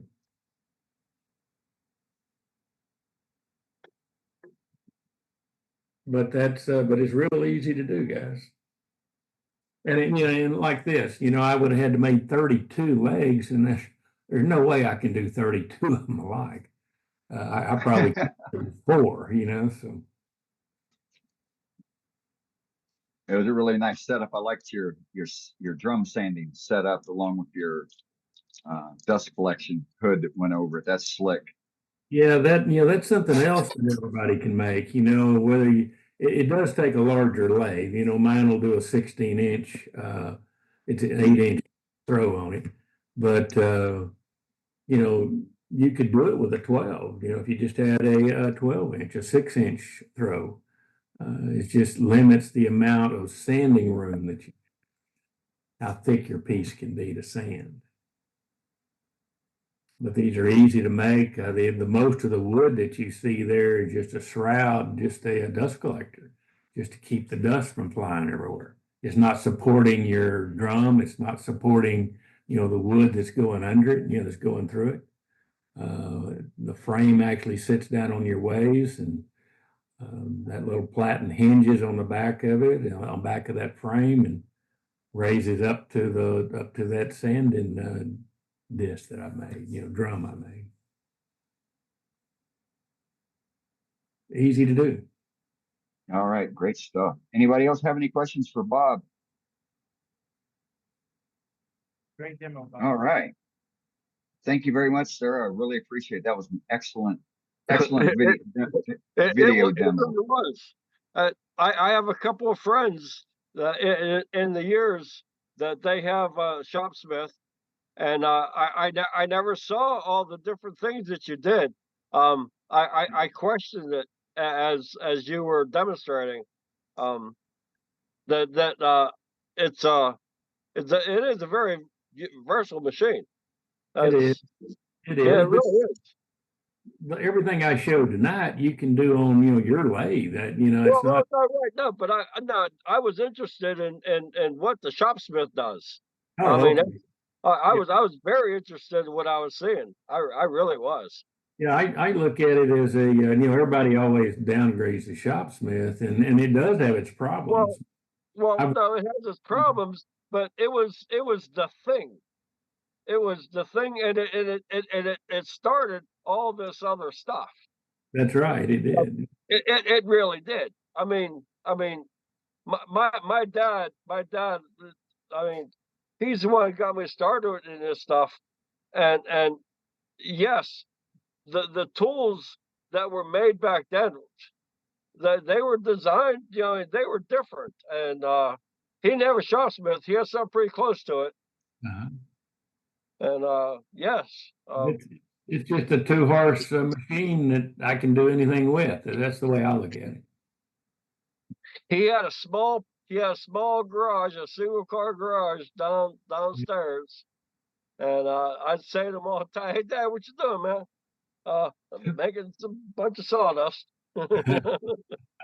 That's right. Yeah, if you don't have room, that's why I got it to begin with. Was I didn't have room. I had a 2-car garage and a car in one side, and I got a little shop on the other side, and no room for all these different pieces. So it's worked out well for me. Yes, that's a very great machine. Yeah. Very great. All right, thanks, guys. I'm glad you enjoyed it.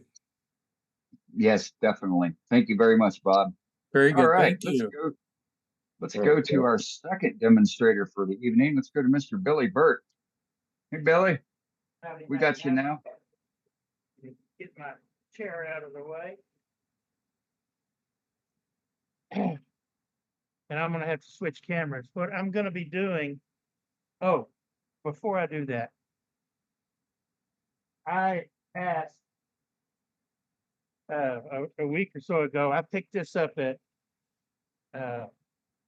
Rockler. It was in there by the pound bin, and I got stupid and bought it. It was on sale for $4 something a pound. It cost me $55. And I was asking if anybody knew what this might be. Well, I have the answer for what this is. It's red gum, and it is, and it's 23% moisture right now. So it's going to be a while before I can get to it, because I don't want to turn anything that wet, not anything that expensive anyway. So I made this little end grain pecan box. And in Richard Raffin style, I left this tall because that's what he does. If you've seen any of the end grain boxes he turns, he likes to leave a tall lip on it so that he gets a better seal. So I thought I would try that. So tonight, what I'm going to do is I'm going to finish the lid for this little box. It's cut off of the end of this piece of pecan, but I'm going to do something a little different.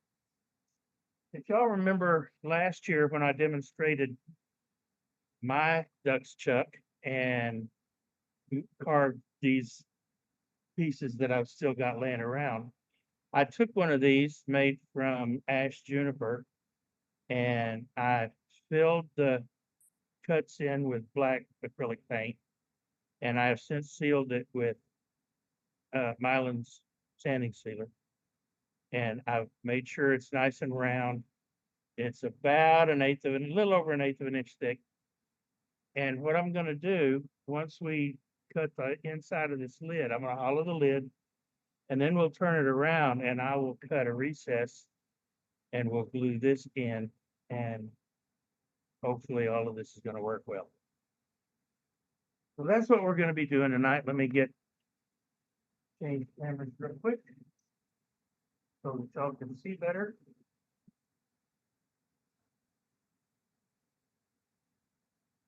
And get this camera out of the way, or y'all won't be able to see better.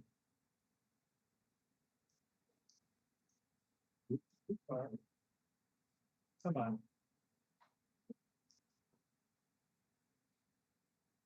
All right, you don't see that all right?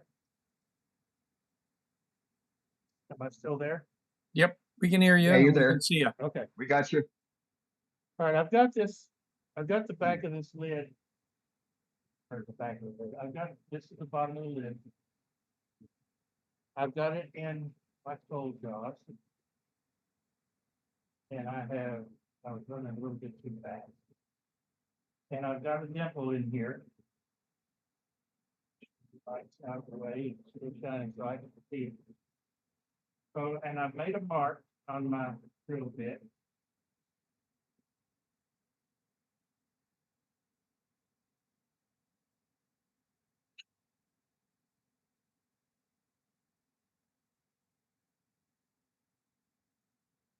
In making this, I discovered why some people call this, it's a dry pecan.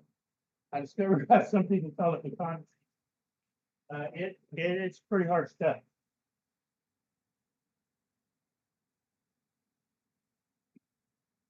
I'm going to start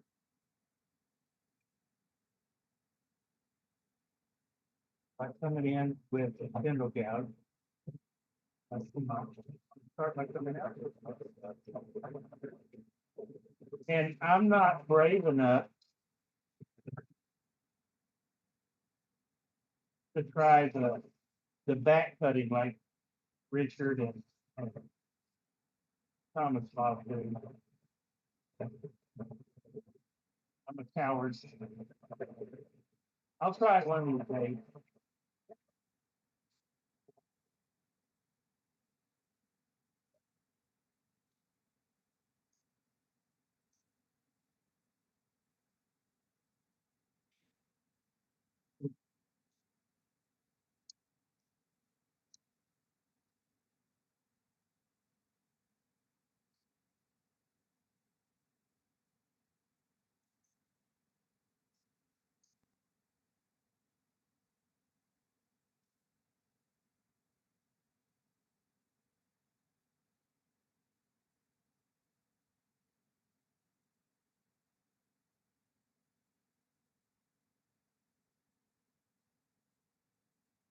And I've already marked the the diameter that it needs to be.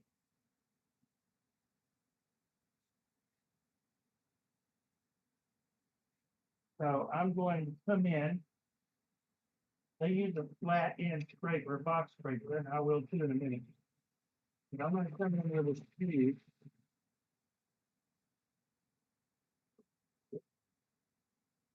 Just a little bit, and I'm going to angle it just slightly because I have this angled as well. Good. How close we are.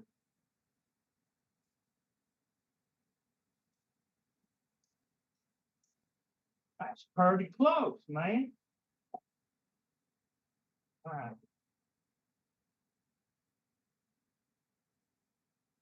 Oh. So now I can come in with my box screen.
When you push too hard,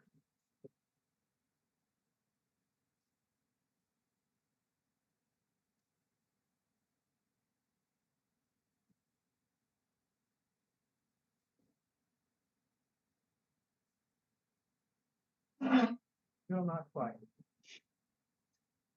think the depth is about right though. So we'll keep this out some. Okay, so after. Okay. All right.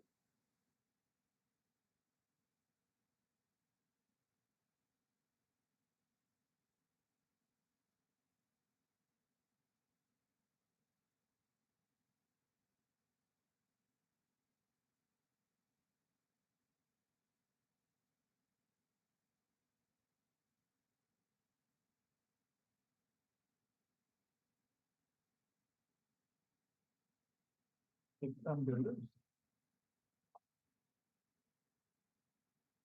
That's better. Getting there.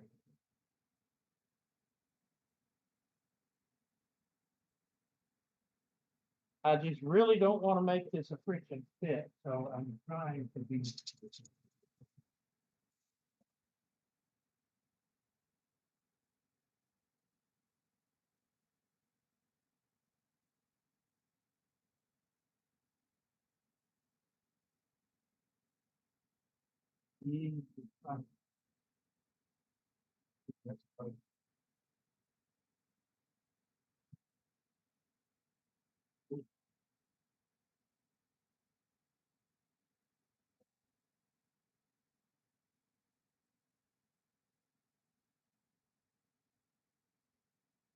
Don't want to have to pull on it that hard to get it off. Though.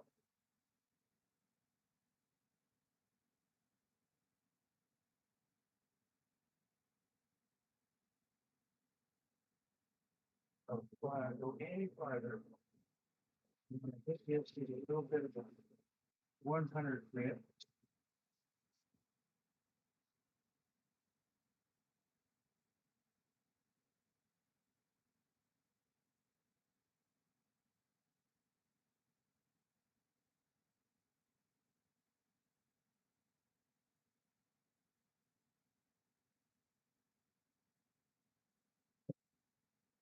A bit more.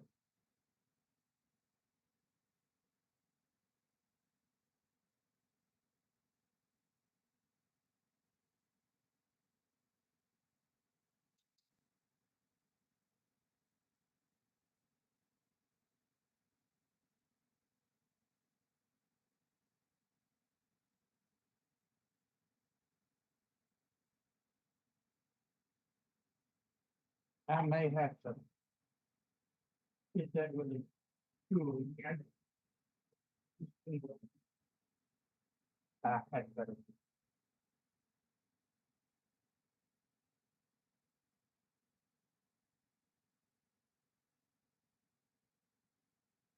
And now I'm gonna come in here with a round nose scraper.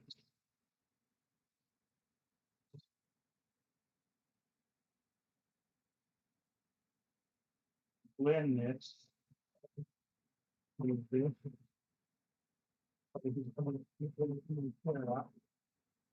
And then you tool mark.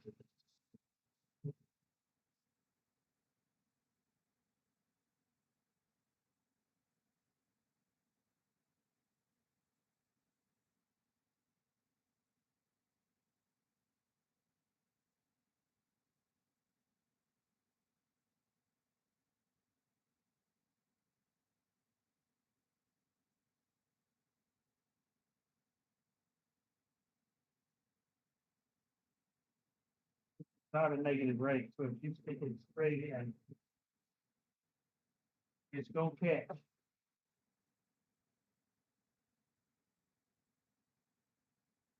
That'll work.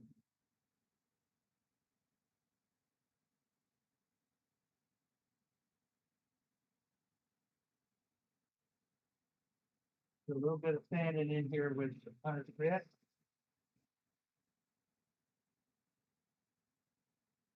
Bring it up nice.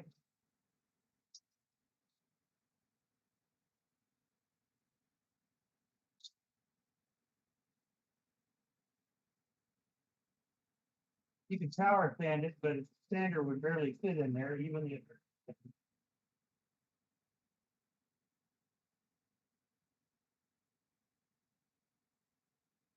150.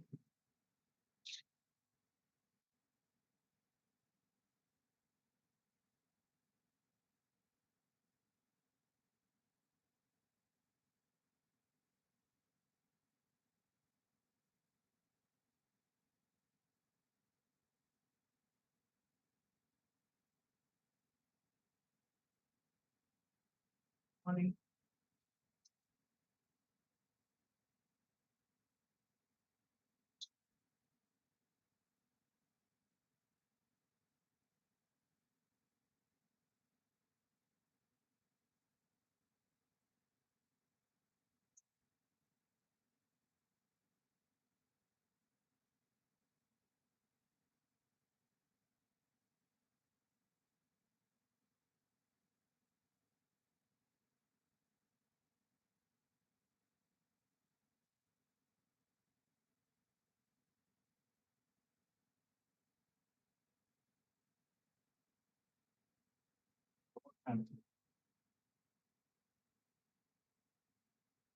Just about like it smooth.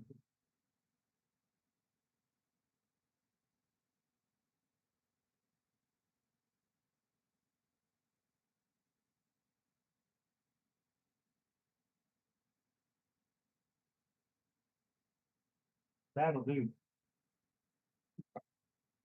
Oh, and the fit is perfect. I mean, this is, I like it. And the grain lines up. nicely.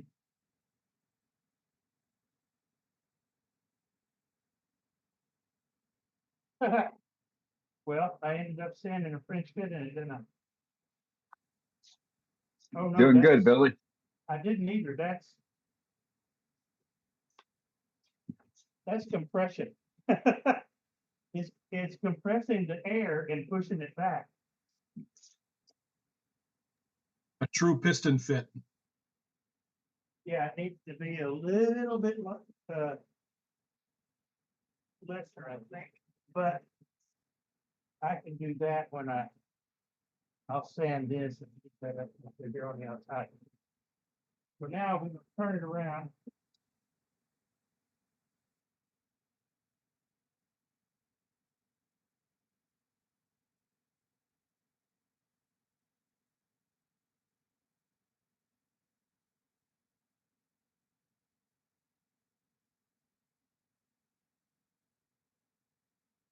Big old belly, good for something.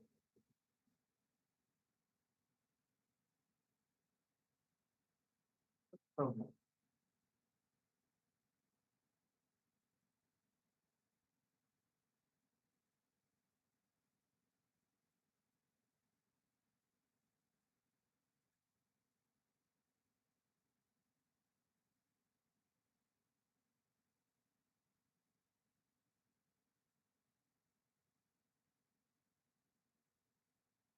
Now what I want to do is I want to measure this piece.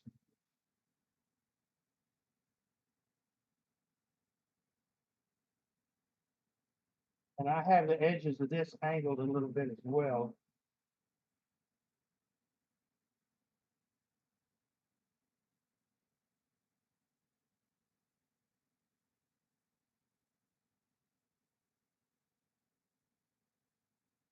I'm only coming in contact with one spot. This pine over here is not touching. Try that, you'll be in a world of hurt.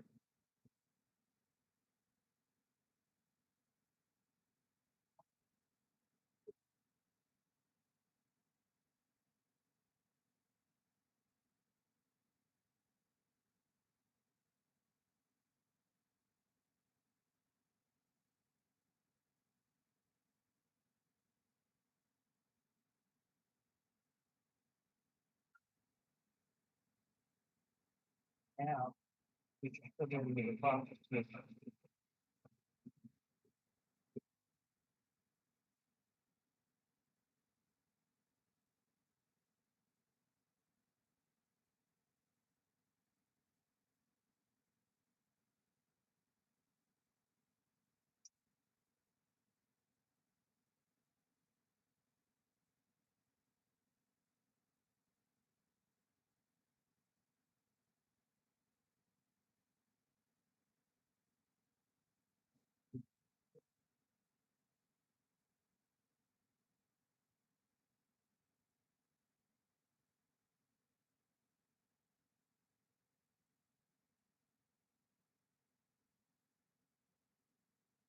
My spindle guys, because I noticed so many materials.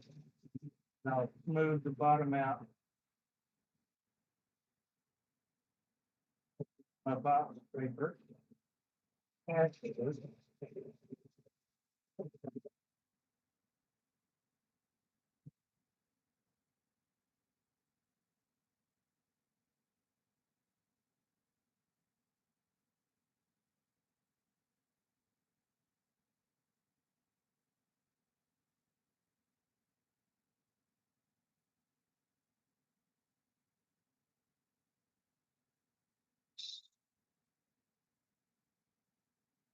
I held it right side up, huh?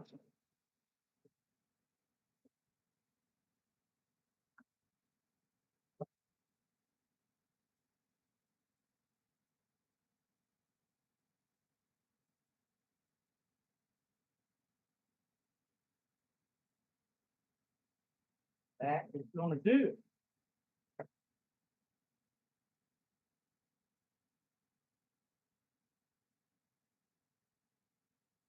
Again, I'll come in at a little bit of an angle because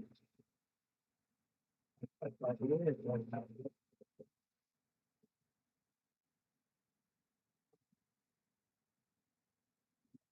Pretty far.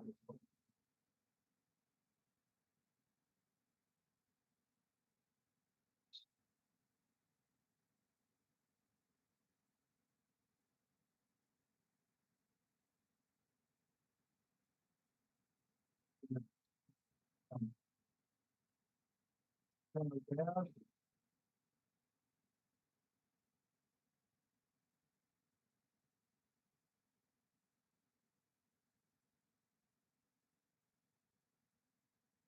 Oh, so close. So close.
There we go. Come on.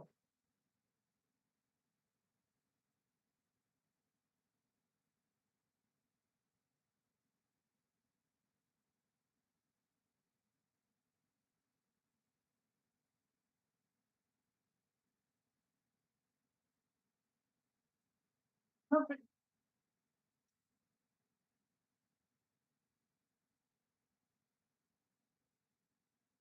Now I'm gonna put some medium thick CA on the back of the medallion.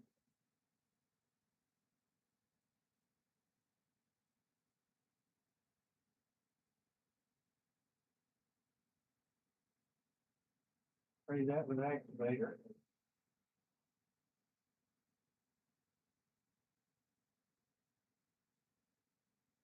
Hold that for a few minutes.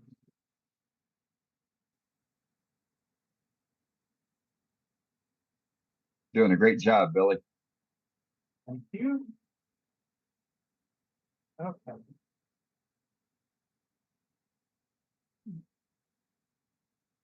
Now, I want to do something I should have done to start with. But, you know, during a demo, always I coulda, shoulda, woulda.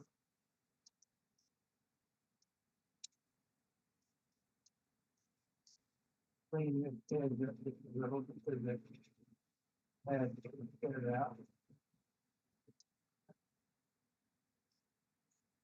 And now that edge is sharp enough to cut, don't have to hide over.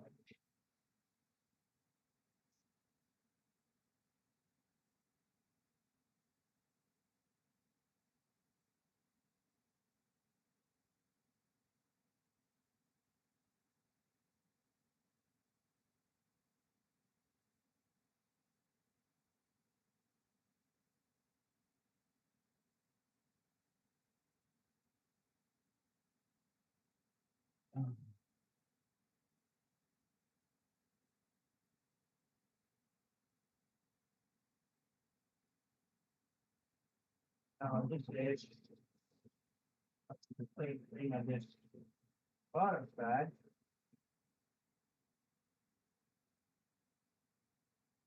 I don't need to sand the medallion again, it's fine.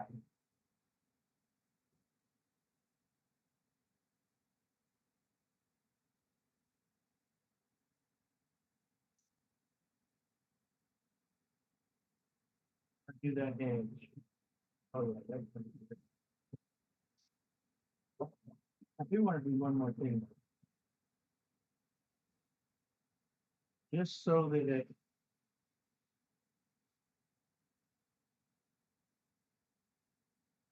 looks like that's the way I meant it. I'm gonna put a little camper right here next to the medallion.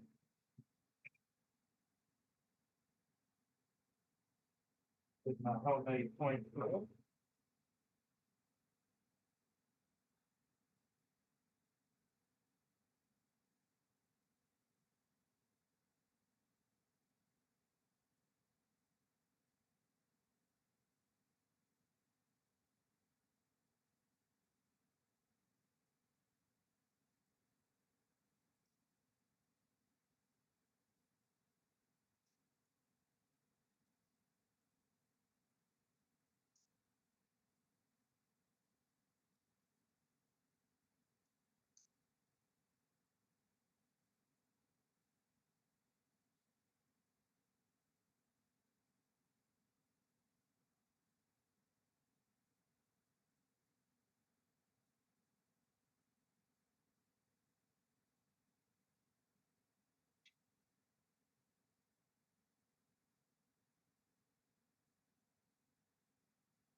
The inside of the lid looks pretty nice.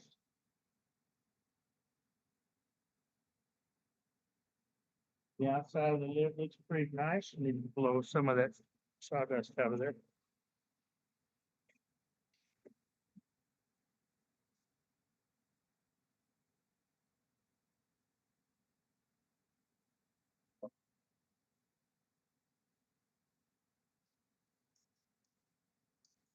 Yeah, that. It's the air is pushing it back. So I have a solution to that. So my tools out of the way.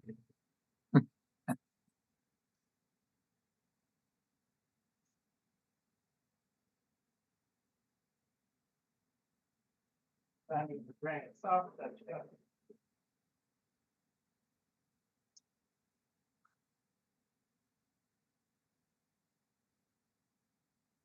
Cat Matty always says, if you can hold it, you can turn it. Right? That's right. Absolutely. So the shape of the bottom of this is such that you're just not going to get it at any job to get it to hold. However,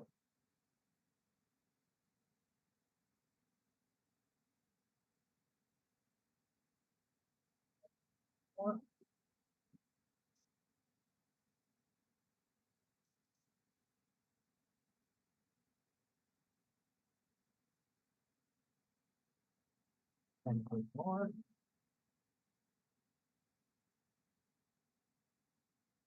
I believe. And it's almost hold it. That mic would hold it if I really pushed it. But why gamble when you don't have to? So I've got a live center in here. Got me a little soft touch. I'm going to extend the quill a little so that I can get down into the bowl or the bottom of the box.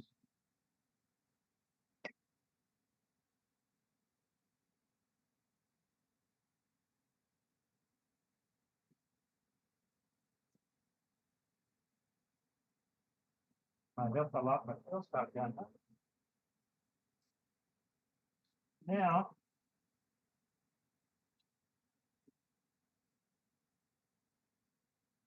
A little bit.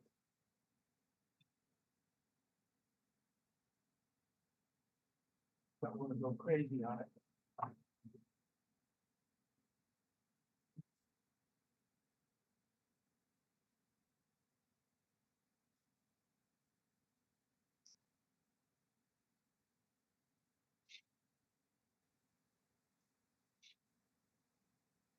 Here. Ooh, and I have cricket.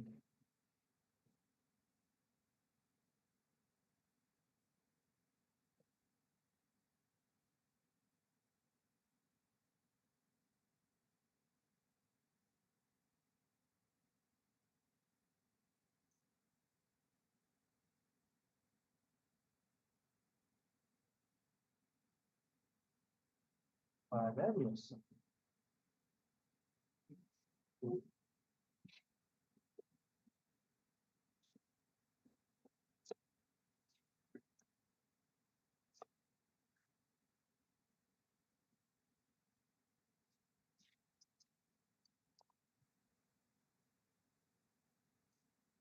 Oh, the bottom's not great.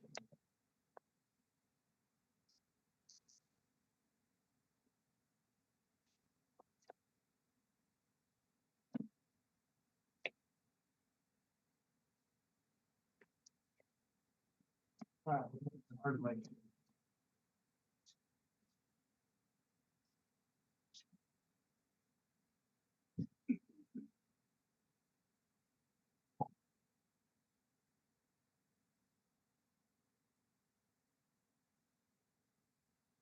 No foul.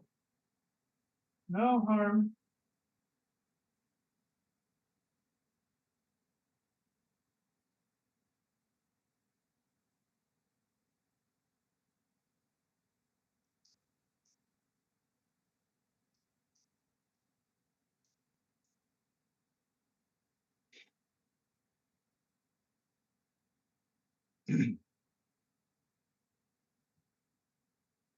All right. So I'm not going to keep fighting this right now. What I will do is I will put this on a blue block and chuck it up right. And then get this to fit, and then I will put a finish on it. But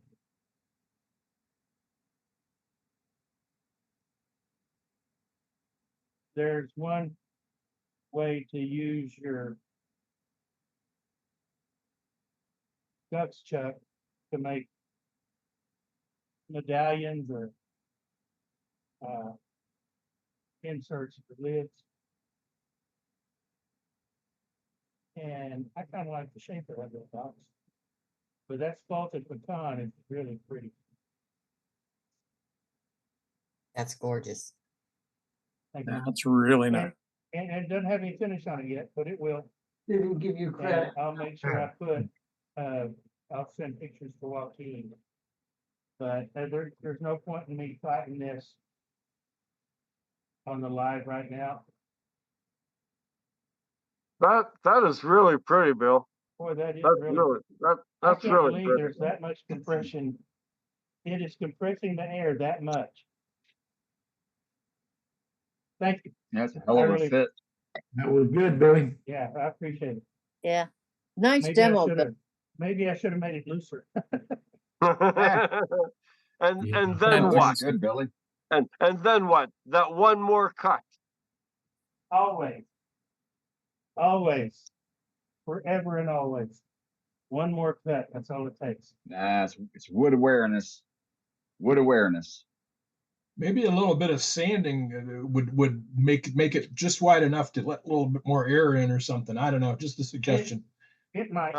Probably even Well, like that Scotch guard probably or something like that. Yeah, I would do it off the lathe. Well, it's up to you. It's your I'd do it demo. on the lathe. I'd do it on the lathe. Do it, Billy. yeah. Save yourself a nobody lot of waiting. sanding. This way, it's always concentric. Otherwise, y'all if you do it go by ahead. hand, you're going to overstand one spot. Go ahead, Ralphie. Good night, I'm getting Ray. a kick out of it because when I do it, it's either too tight, too tight, too tight. And I take that next cut and oh my gosh, it's flopping all over the place. Because I always lose patience. Yeah. I am not the world's most patient guy either. Oh, you did great. You're I you're get, doing fantastic. I'm impressed. Billy, you always do good. I appreciate it. Yeah, I'm not so sure I'm impressed, but. All right. Hey, okay, Billy, right now, maybe you should thread it. I have thread chasers. There's not enough material left to thread it. No, I've got thread chasers that I bought a few years ago at SWAT, and you know, I still haven't used them. I need to, but I haven't. All right, what do I want to do?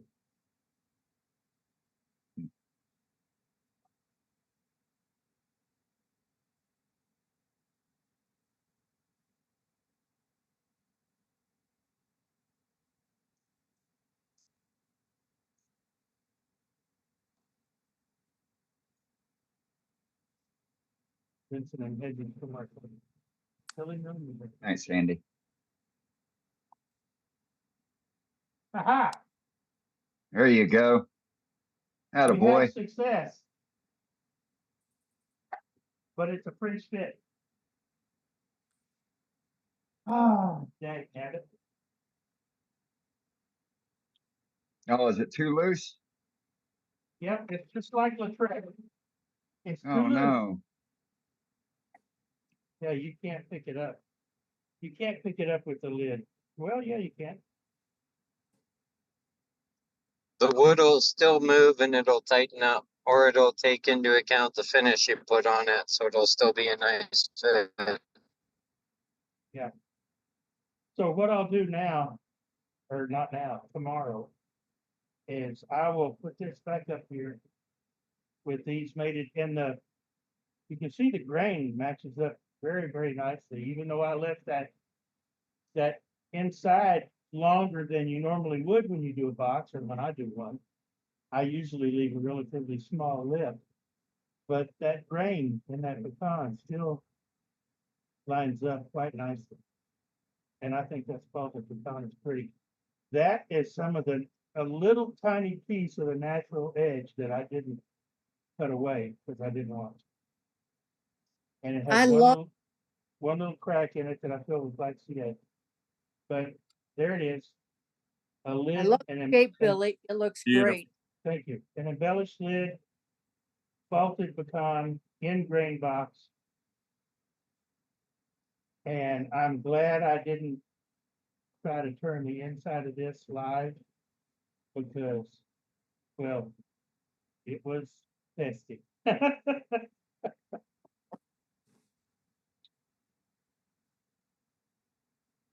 So that's what I did. Very nice. Thank you. Like I said, I'll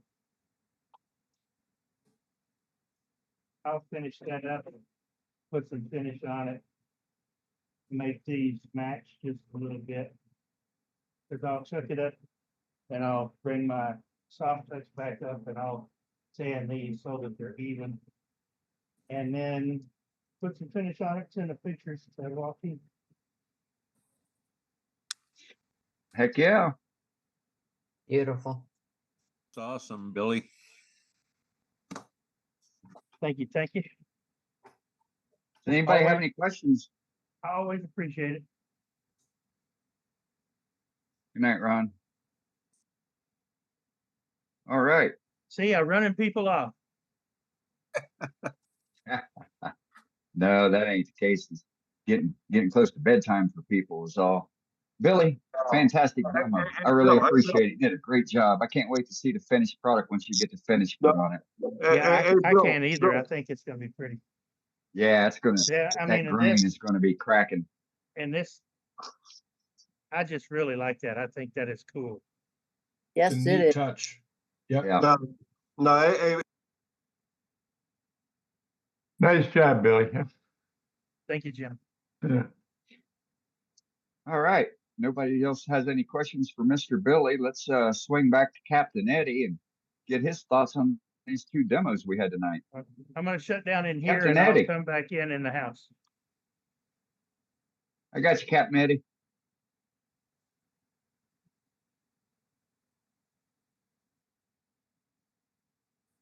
It looks like he's distracted, Dane.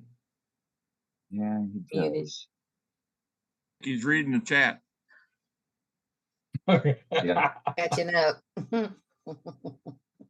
Let's see. Hold on a minute. Playing Pokemon Go.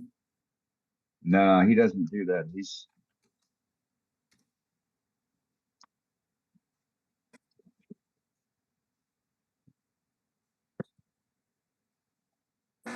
Captain Eddie. That's all right. We'll go with me. So we had two excellent demos done tonight. Bob Grinstead and Billy Burt. All those little jigs and whatnot that Bob makes for his shopsmith. That's an art. For me, it looks like an art in itself. He really knows how to get anything and everything out of that shopsmith. So anybody has a shopsmith, I would highly suggest connecting with Bob to make your machine more functional and to give you better performance with some of the stuff that he has done over the years. It's just every time he does something, I learn something new. Amazing. That I can take from what he does and implement on my side. You know, the man's just a genius on that. And Billy Burt with his piston fit box / base, just a beautiful piece. And then taking that medallion that he trimmed off center and putting that into the lid is really going to look good once he gets some oil finish on it and get that thing shined up or lacquer or whichever shiny finish that he uses. So pictures will be coming. I'm sure he will be showing off the finished project next week. So with that, Matt, do we have any gallery? We do not. over? We ran through everybody who had gallery to offer.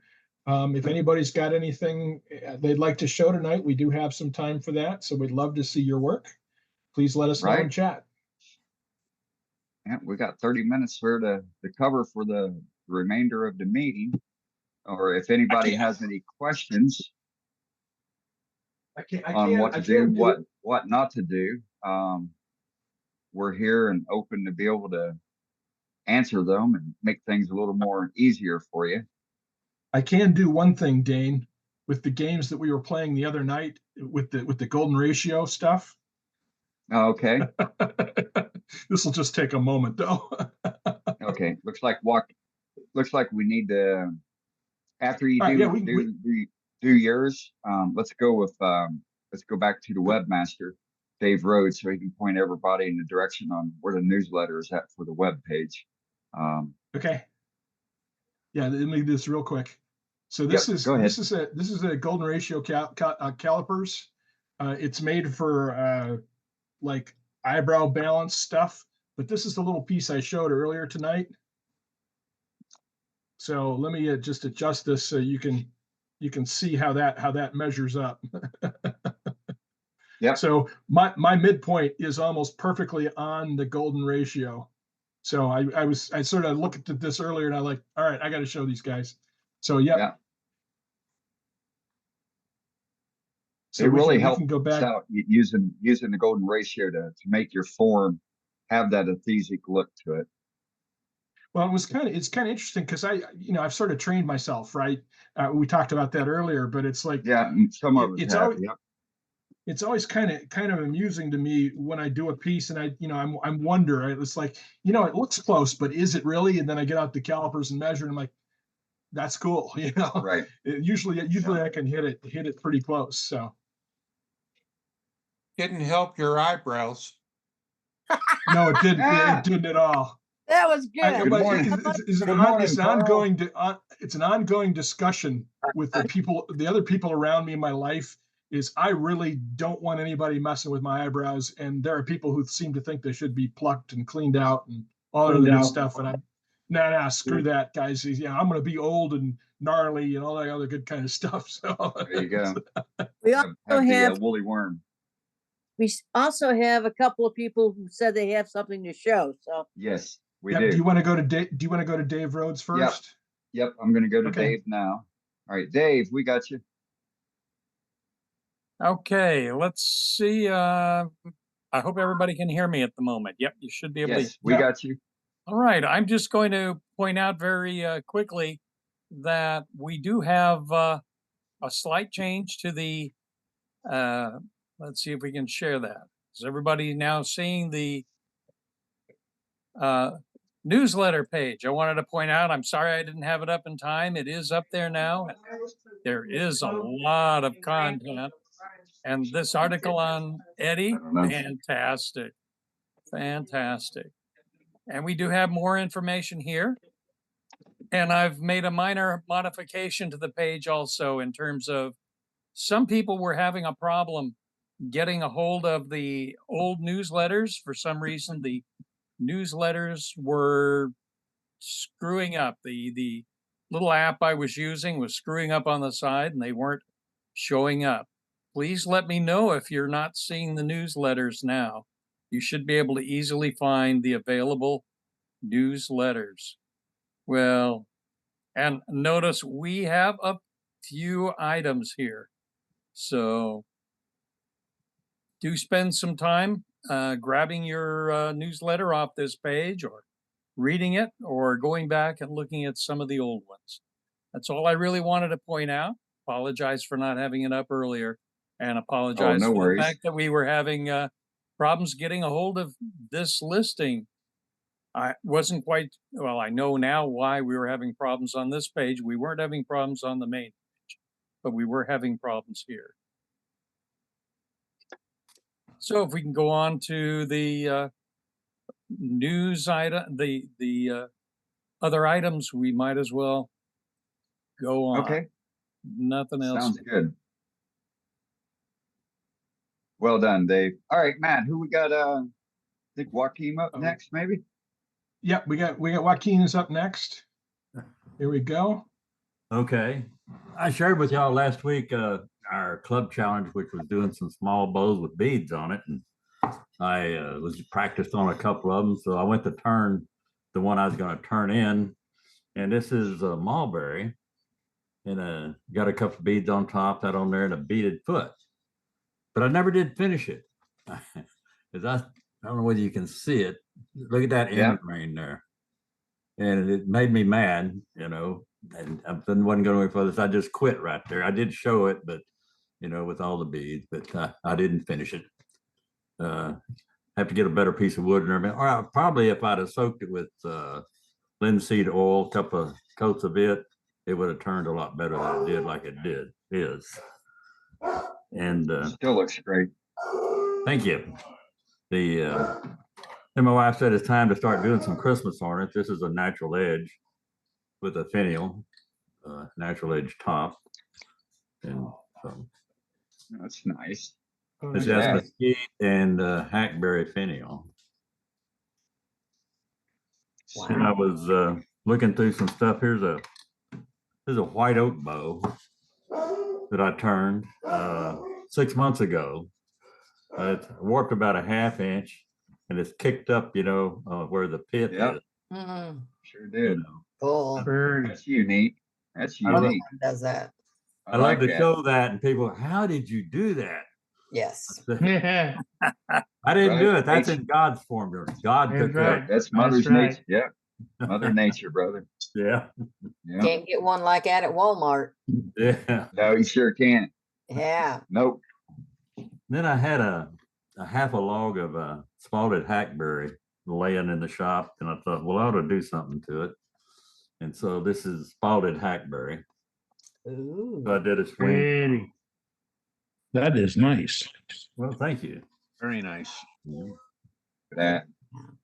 And you know, tree, when people cut, this was a crotch, they never cut it off down, give you enough room to make something out of the wings, you know, of your crotch. Right. And they always cut them too short. But anyway, it turned out pretty good. Not bad. Yes. Looks great. Thank you. That's what I got tonight. Thank you very well. much, Joaquin. Good Great stuff. stuff. Yeah, Bob Grinstead has some stuff he'd like to show us. Yeah, hey guys, can you hear me now? Yes, Yes, sir. All right, great, great. Yeah, I don't know what happened before, but anyway, this is a oak bowl. It's just red oak bowl. I had a little problem with it. I don't know if you can see the little inclusion it's got here, but boy, this thing really vibrated on this wing. Oh, I bet. So it was really pretty hard to cut. I had to take it in stages and really go slow to get anything out of it. And of course, then the bottom also has a big knot in it. I don't know if I can get the glare just right here, but it does, you know, have a big knot in there. But it turned out real good. It turned out real pretty. That is CA on it, CA glue, and at 3408. So it turned out real pretty. Looks Then I fantastic. got another one here. This one is a pecan, and you know, I don't know about anywhere else, but here pecan gets boars in it real bad. And this one here had so many boars, I couldn't cut it all out. I tried, and I got most of it off of this side, but this side, boy, I mean, I couldn't make it any smaller, and it was still coming through on the inside. So I don't know what you do with them. I just kind of left the sawdust that they had packed in it, the boars had packed in it, and left that in there, and just called it a day. But anyway, that's my two bowls I made. I don't know if anybody have any suggestion on the boar treatment, but Did you see any worms? yes, White ones? yes, big white ones. There you You go. got it. They're nice. Yeah, boy, they were in there. I'm telling you. Bob, Yeah. those add character to the piece. It does add character. I used to CA mine, Bob, all of the worm dirt stuff, Yeah. the stuff they leave behind. I used to CA it and leave it in. Mhm. And lately what I've been doing is using a Dremel and just taking it out and leaving it. Yeah, I could have, some of these would go all the way through and that wouldn't be so bad, but No, I mean, they ain't got a whole soup, but it ain't a soup bowl anyway. no, it's not a soup bowl. But yeah, it's I don't know. I just hate it's in there. What I hate worse though is to get like one of these oak pieces. You know, they're big pieces, and but it had a crack right through the middle of it. And Yeah. I'm gonna throw it away because there's no way I'm gonna try to fill that crack. It's not. I don't mind the cracks in the rim, but in the base of the bowl, I think it really distracts from it. So I don't even mess with them. Yep, me too. Bob, what's that? Is that a seashell looking thing you got on the shelf back there? How did you do that? Can you Oh yeah, let me show you my seashell. I like Looks this. like a Nautilus shell. It is. It's a Nautilus Yeah. shell. Mhm. This is made out of a 2x6 piece of pine. So you cut little horseshoes. You turn your bandsaw at a slight angle. I've forgotten what the angle is, but just a slight angle, and you cut little horseshoes. So you start out down here. I get this turned right. Anyway, you start out and you cut little ones, and they get progressively bigger, and you just stack them on top of each other and grind them away as you go. Wow. You never get back in there. That is fantastic. So you Yeah, it is. Wow. Sweet. That is gorgeous. I never know which way you're supposed to turn these things, but anyway, yeah, I think it turned out pretty Makes good. no difference how you turn it. It looks great. Yeah, it's beautiful. Does. Well, thanks. Yeah, I enjoyed it. That's one of those puzzle pieces. Everybody always wants to know, how did you do that? You know? Yep. So you sanded Right. the inside as you went? Yeah, as I went, as you build it up, you sand the inside of it. And finish Cool. it out.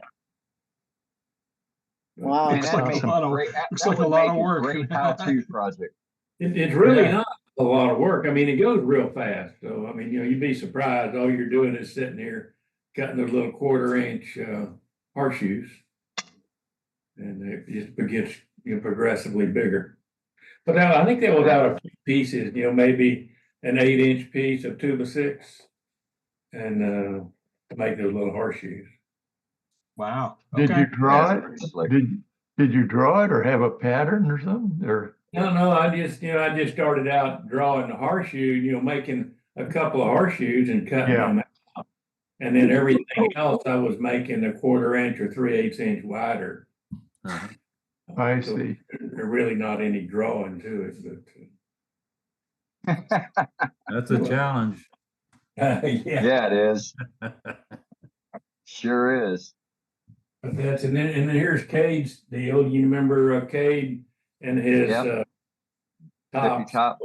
Oh yeah, I like these. These are easy to make. Cade did a real good demo on that, and Yep. and I like to make those and give them away to the grandkids. Yeah, I bet. Yeah.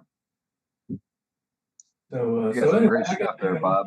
Everybody's got lots of stuff to show, lots of things they've done.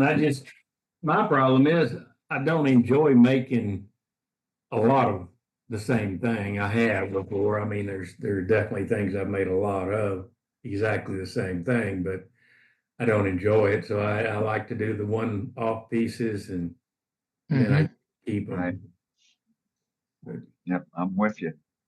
You got a great collection, Bob. Well, thanks. Thanks. Very Thank you, nicely thank you, done, sir, Bob. for sharing those. Sure. Nicely done. All right. Thanks. Who else we got, Matt? We've got Glenn Dornack, but he's got his video off. So Glenn, if you could turn your video on, then we can go to you. There we go. Oh, maybe not. Has to start video. No, he still hasn't turned it on. No? Captain No. Eddie, are you? Oh, there are it you is. There it still is. on? There it is. I'm here, guys. Yep. Okay, we'll Got me come to you now? after Glenn. Yeah, we Yep. got Go you. ahead, Glenn. There's Okay. Glenn. All right. Well, I haven't been doing much turning at all. Was on vacation for a few weeks. Wasn't feeling very good. Then the heat in our shop but I did do some turning. Our club challenge was a beaded bowl, and James Carter from the Alamo Woodturners, he come down and did a demo for our club doing beaded bowls. And so this was my beaded bowl here, a couple of small beads here.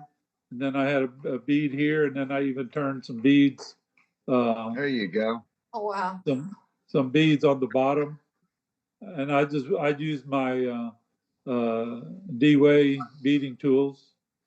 I cut the beads, and then I just went in the inside with just cleaned them out with a parting tool.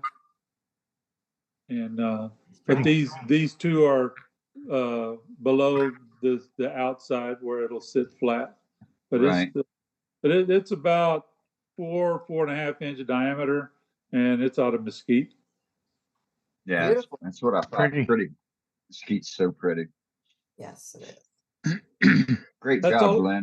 Thanks. That's all I have. All right, thank you, sir. Yes. Very nice.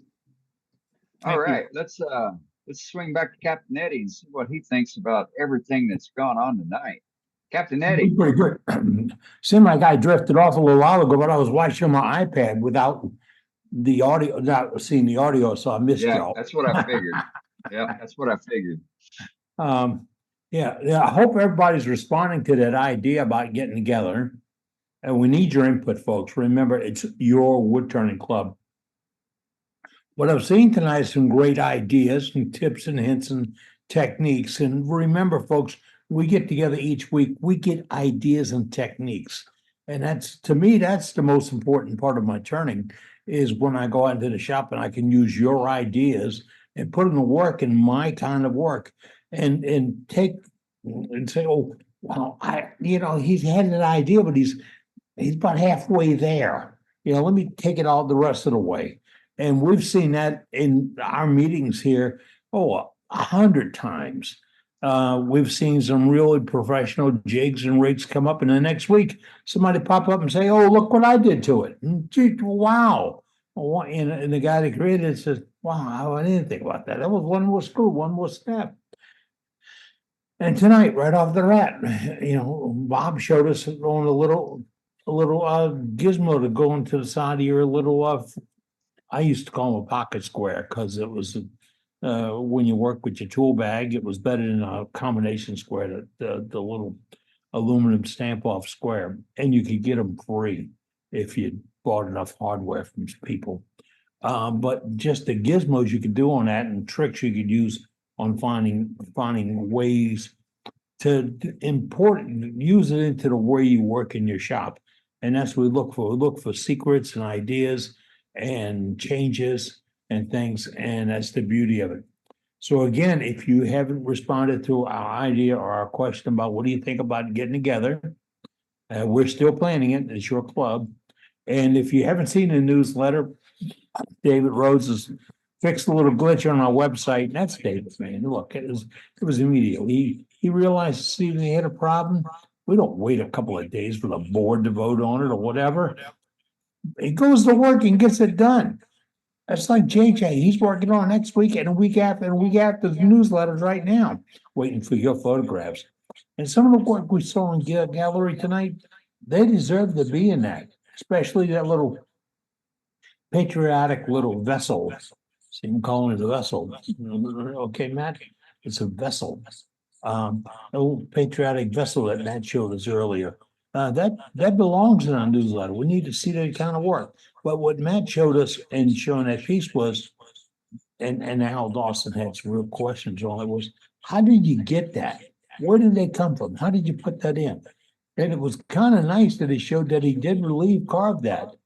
And I think that's a term, relief carving, when you leave it and you take the rest of it away. Yep, that's exactly what it is, Eddie, is relief carving.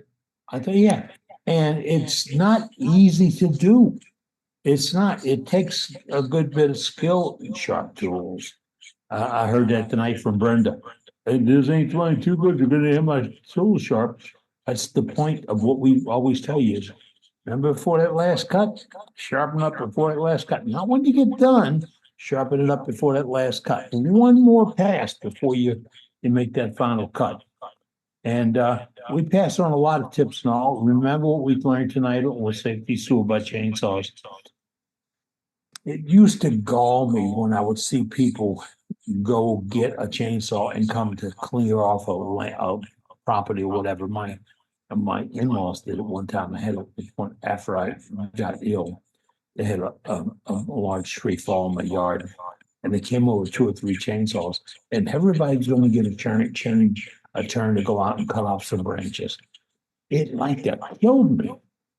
I was not well enough to go out and kick butt, but I really wanted to do that. I wanted to go out and say, "Hey, folks, this is not a toy we share. This is not local. Look, you can go cut this, and you can go cut that."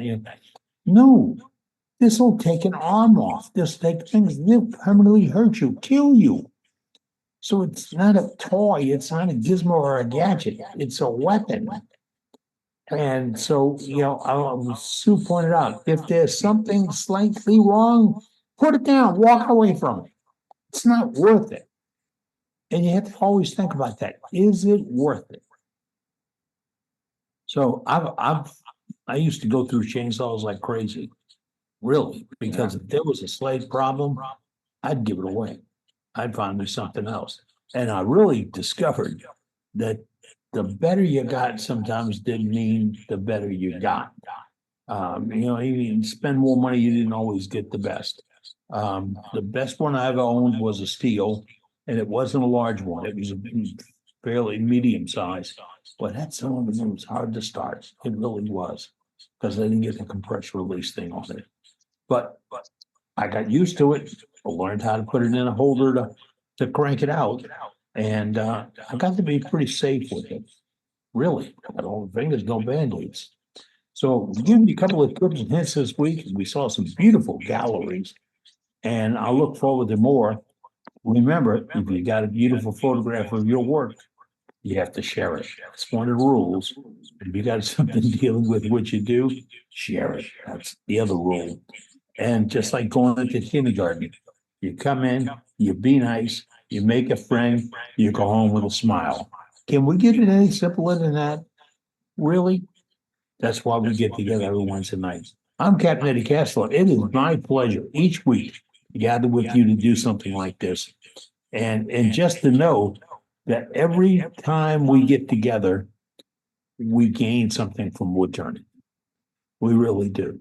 There's no money changes hands. There's no promises.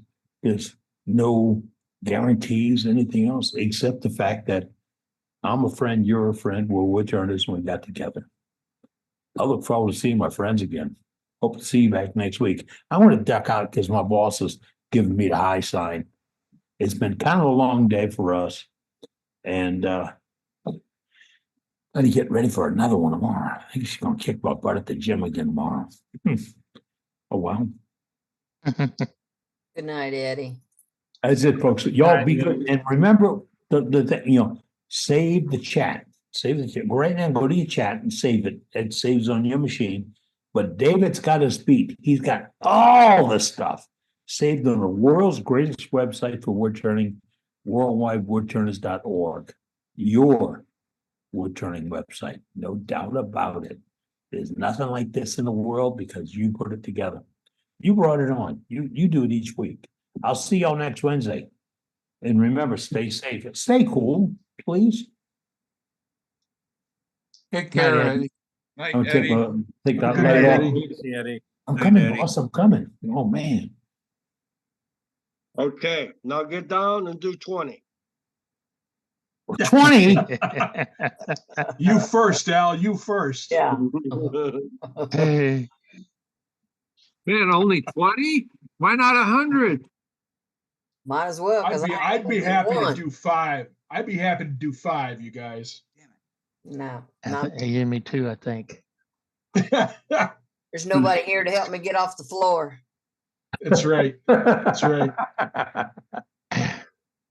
Well, for my benefit, I just roll around. That's why the gods have given us furniture. Helps you climb. Mm-hmm. Hey, you know what? And if that sounds like the voice of experience, you're right. Can I get a sound check? Sound check. Sound check, right on. All right, so it is 3 minutes to the top of the hour. So we had a heck of a meeting tonight. 2 great demos done by Bob Grinstad and Billy Burt. And we had some titillizing news dropped by Captain Eddie about a hands-on retreat coming up 2 years from now in September of 2026. So we're hoping to generate some interest from that. And just realizing my video is not there. There we go. And we're going to have a lot more information coming in the coming meetings. So once we've got some of the stuff sorted out, that's when we'll be filtering it out to the masses. But at the moment, I think it's a great thing. We got a great team of people helping out so far, and with that, there's no way we can fail on it. So I'm excited. I'm pumped. It's gonna be really nice to be able to meet people that we see online all the time for the last years. So it'll be pretty cool. So at this moment, we'll make this the demarcation point of the official meeting at 6:58 p.m.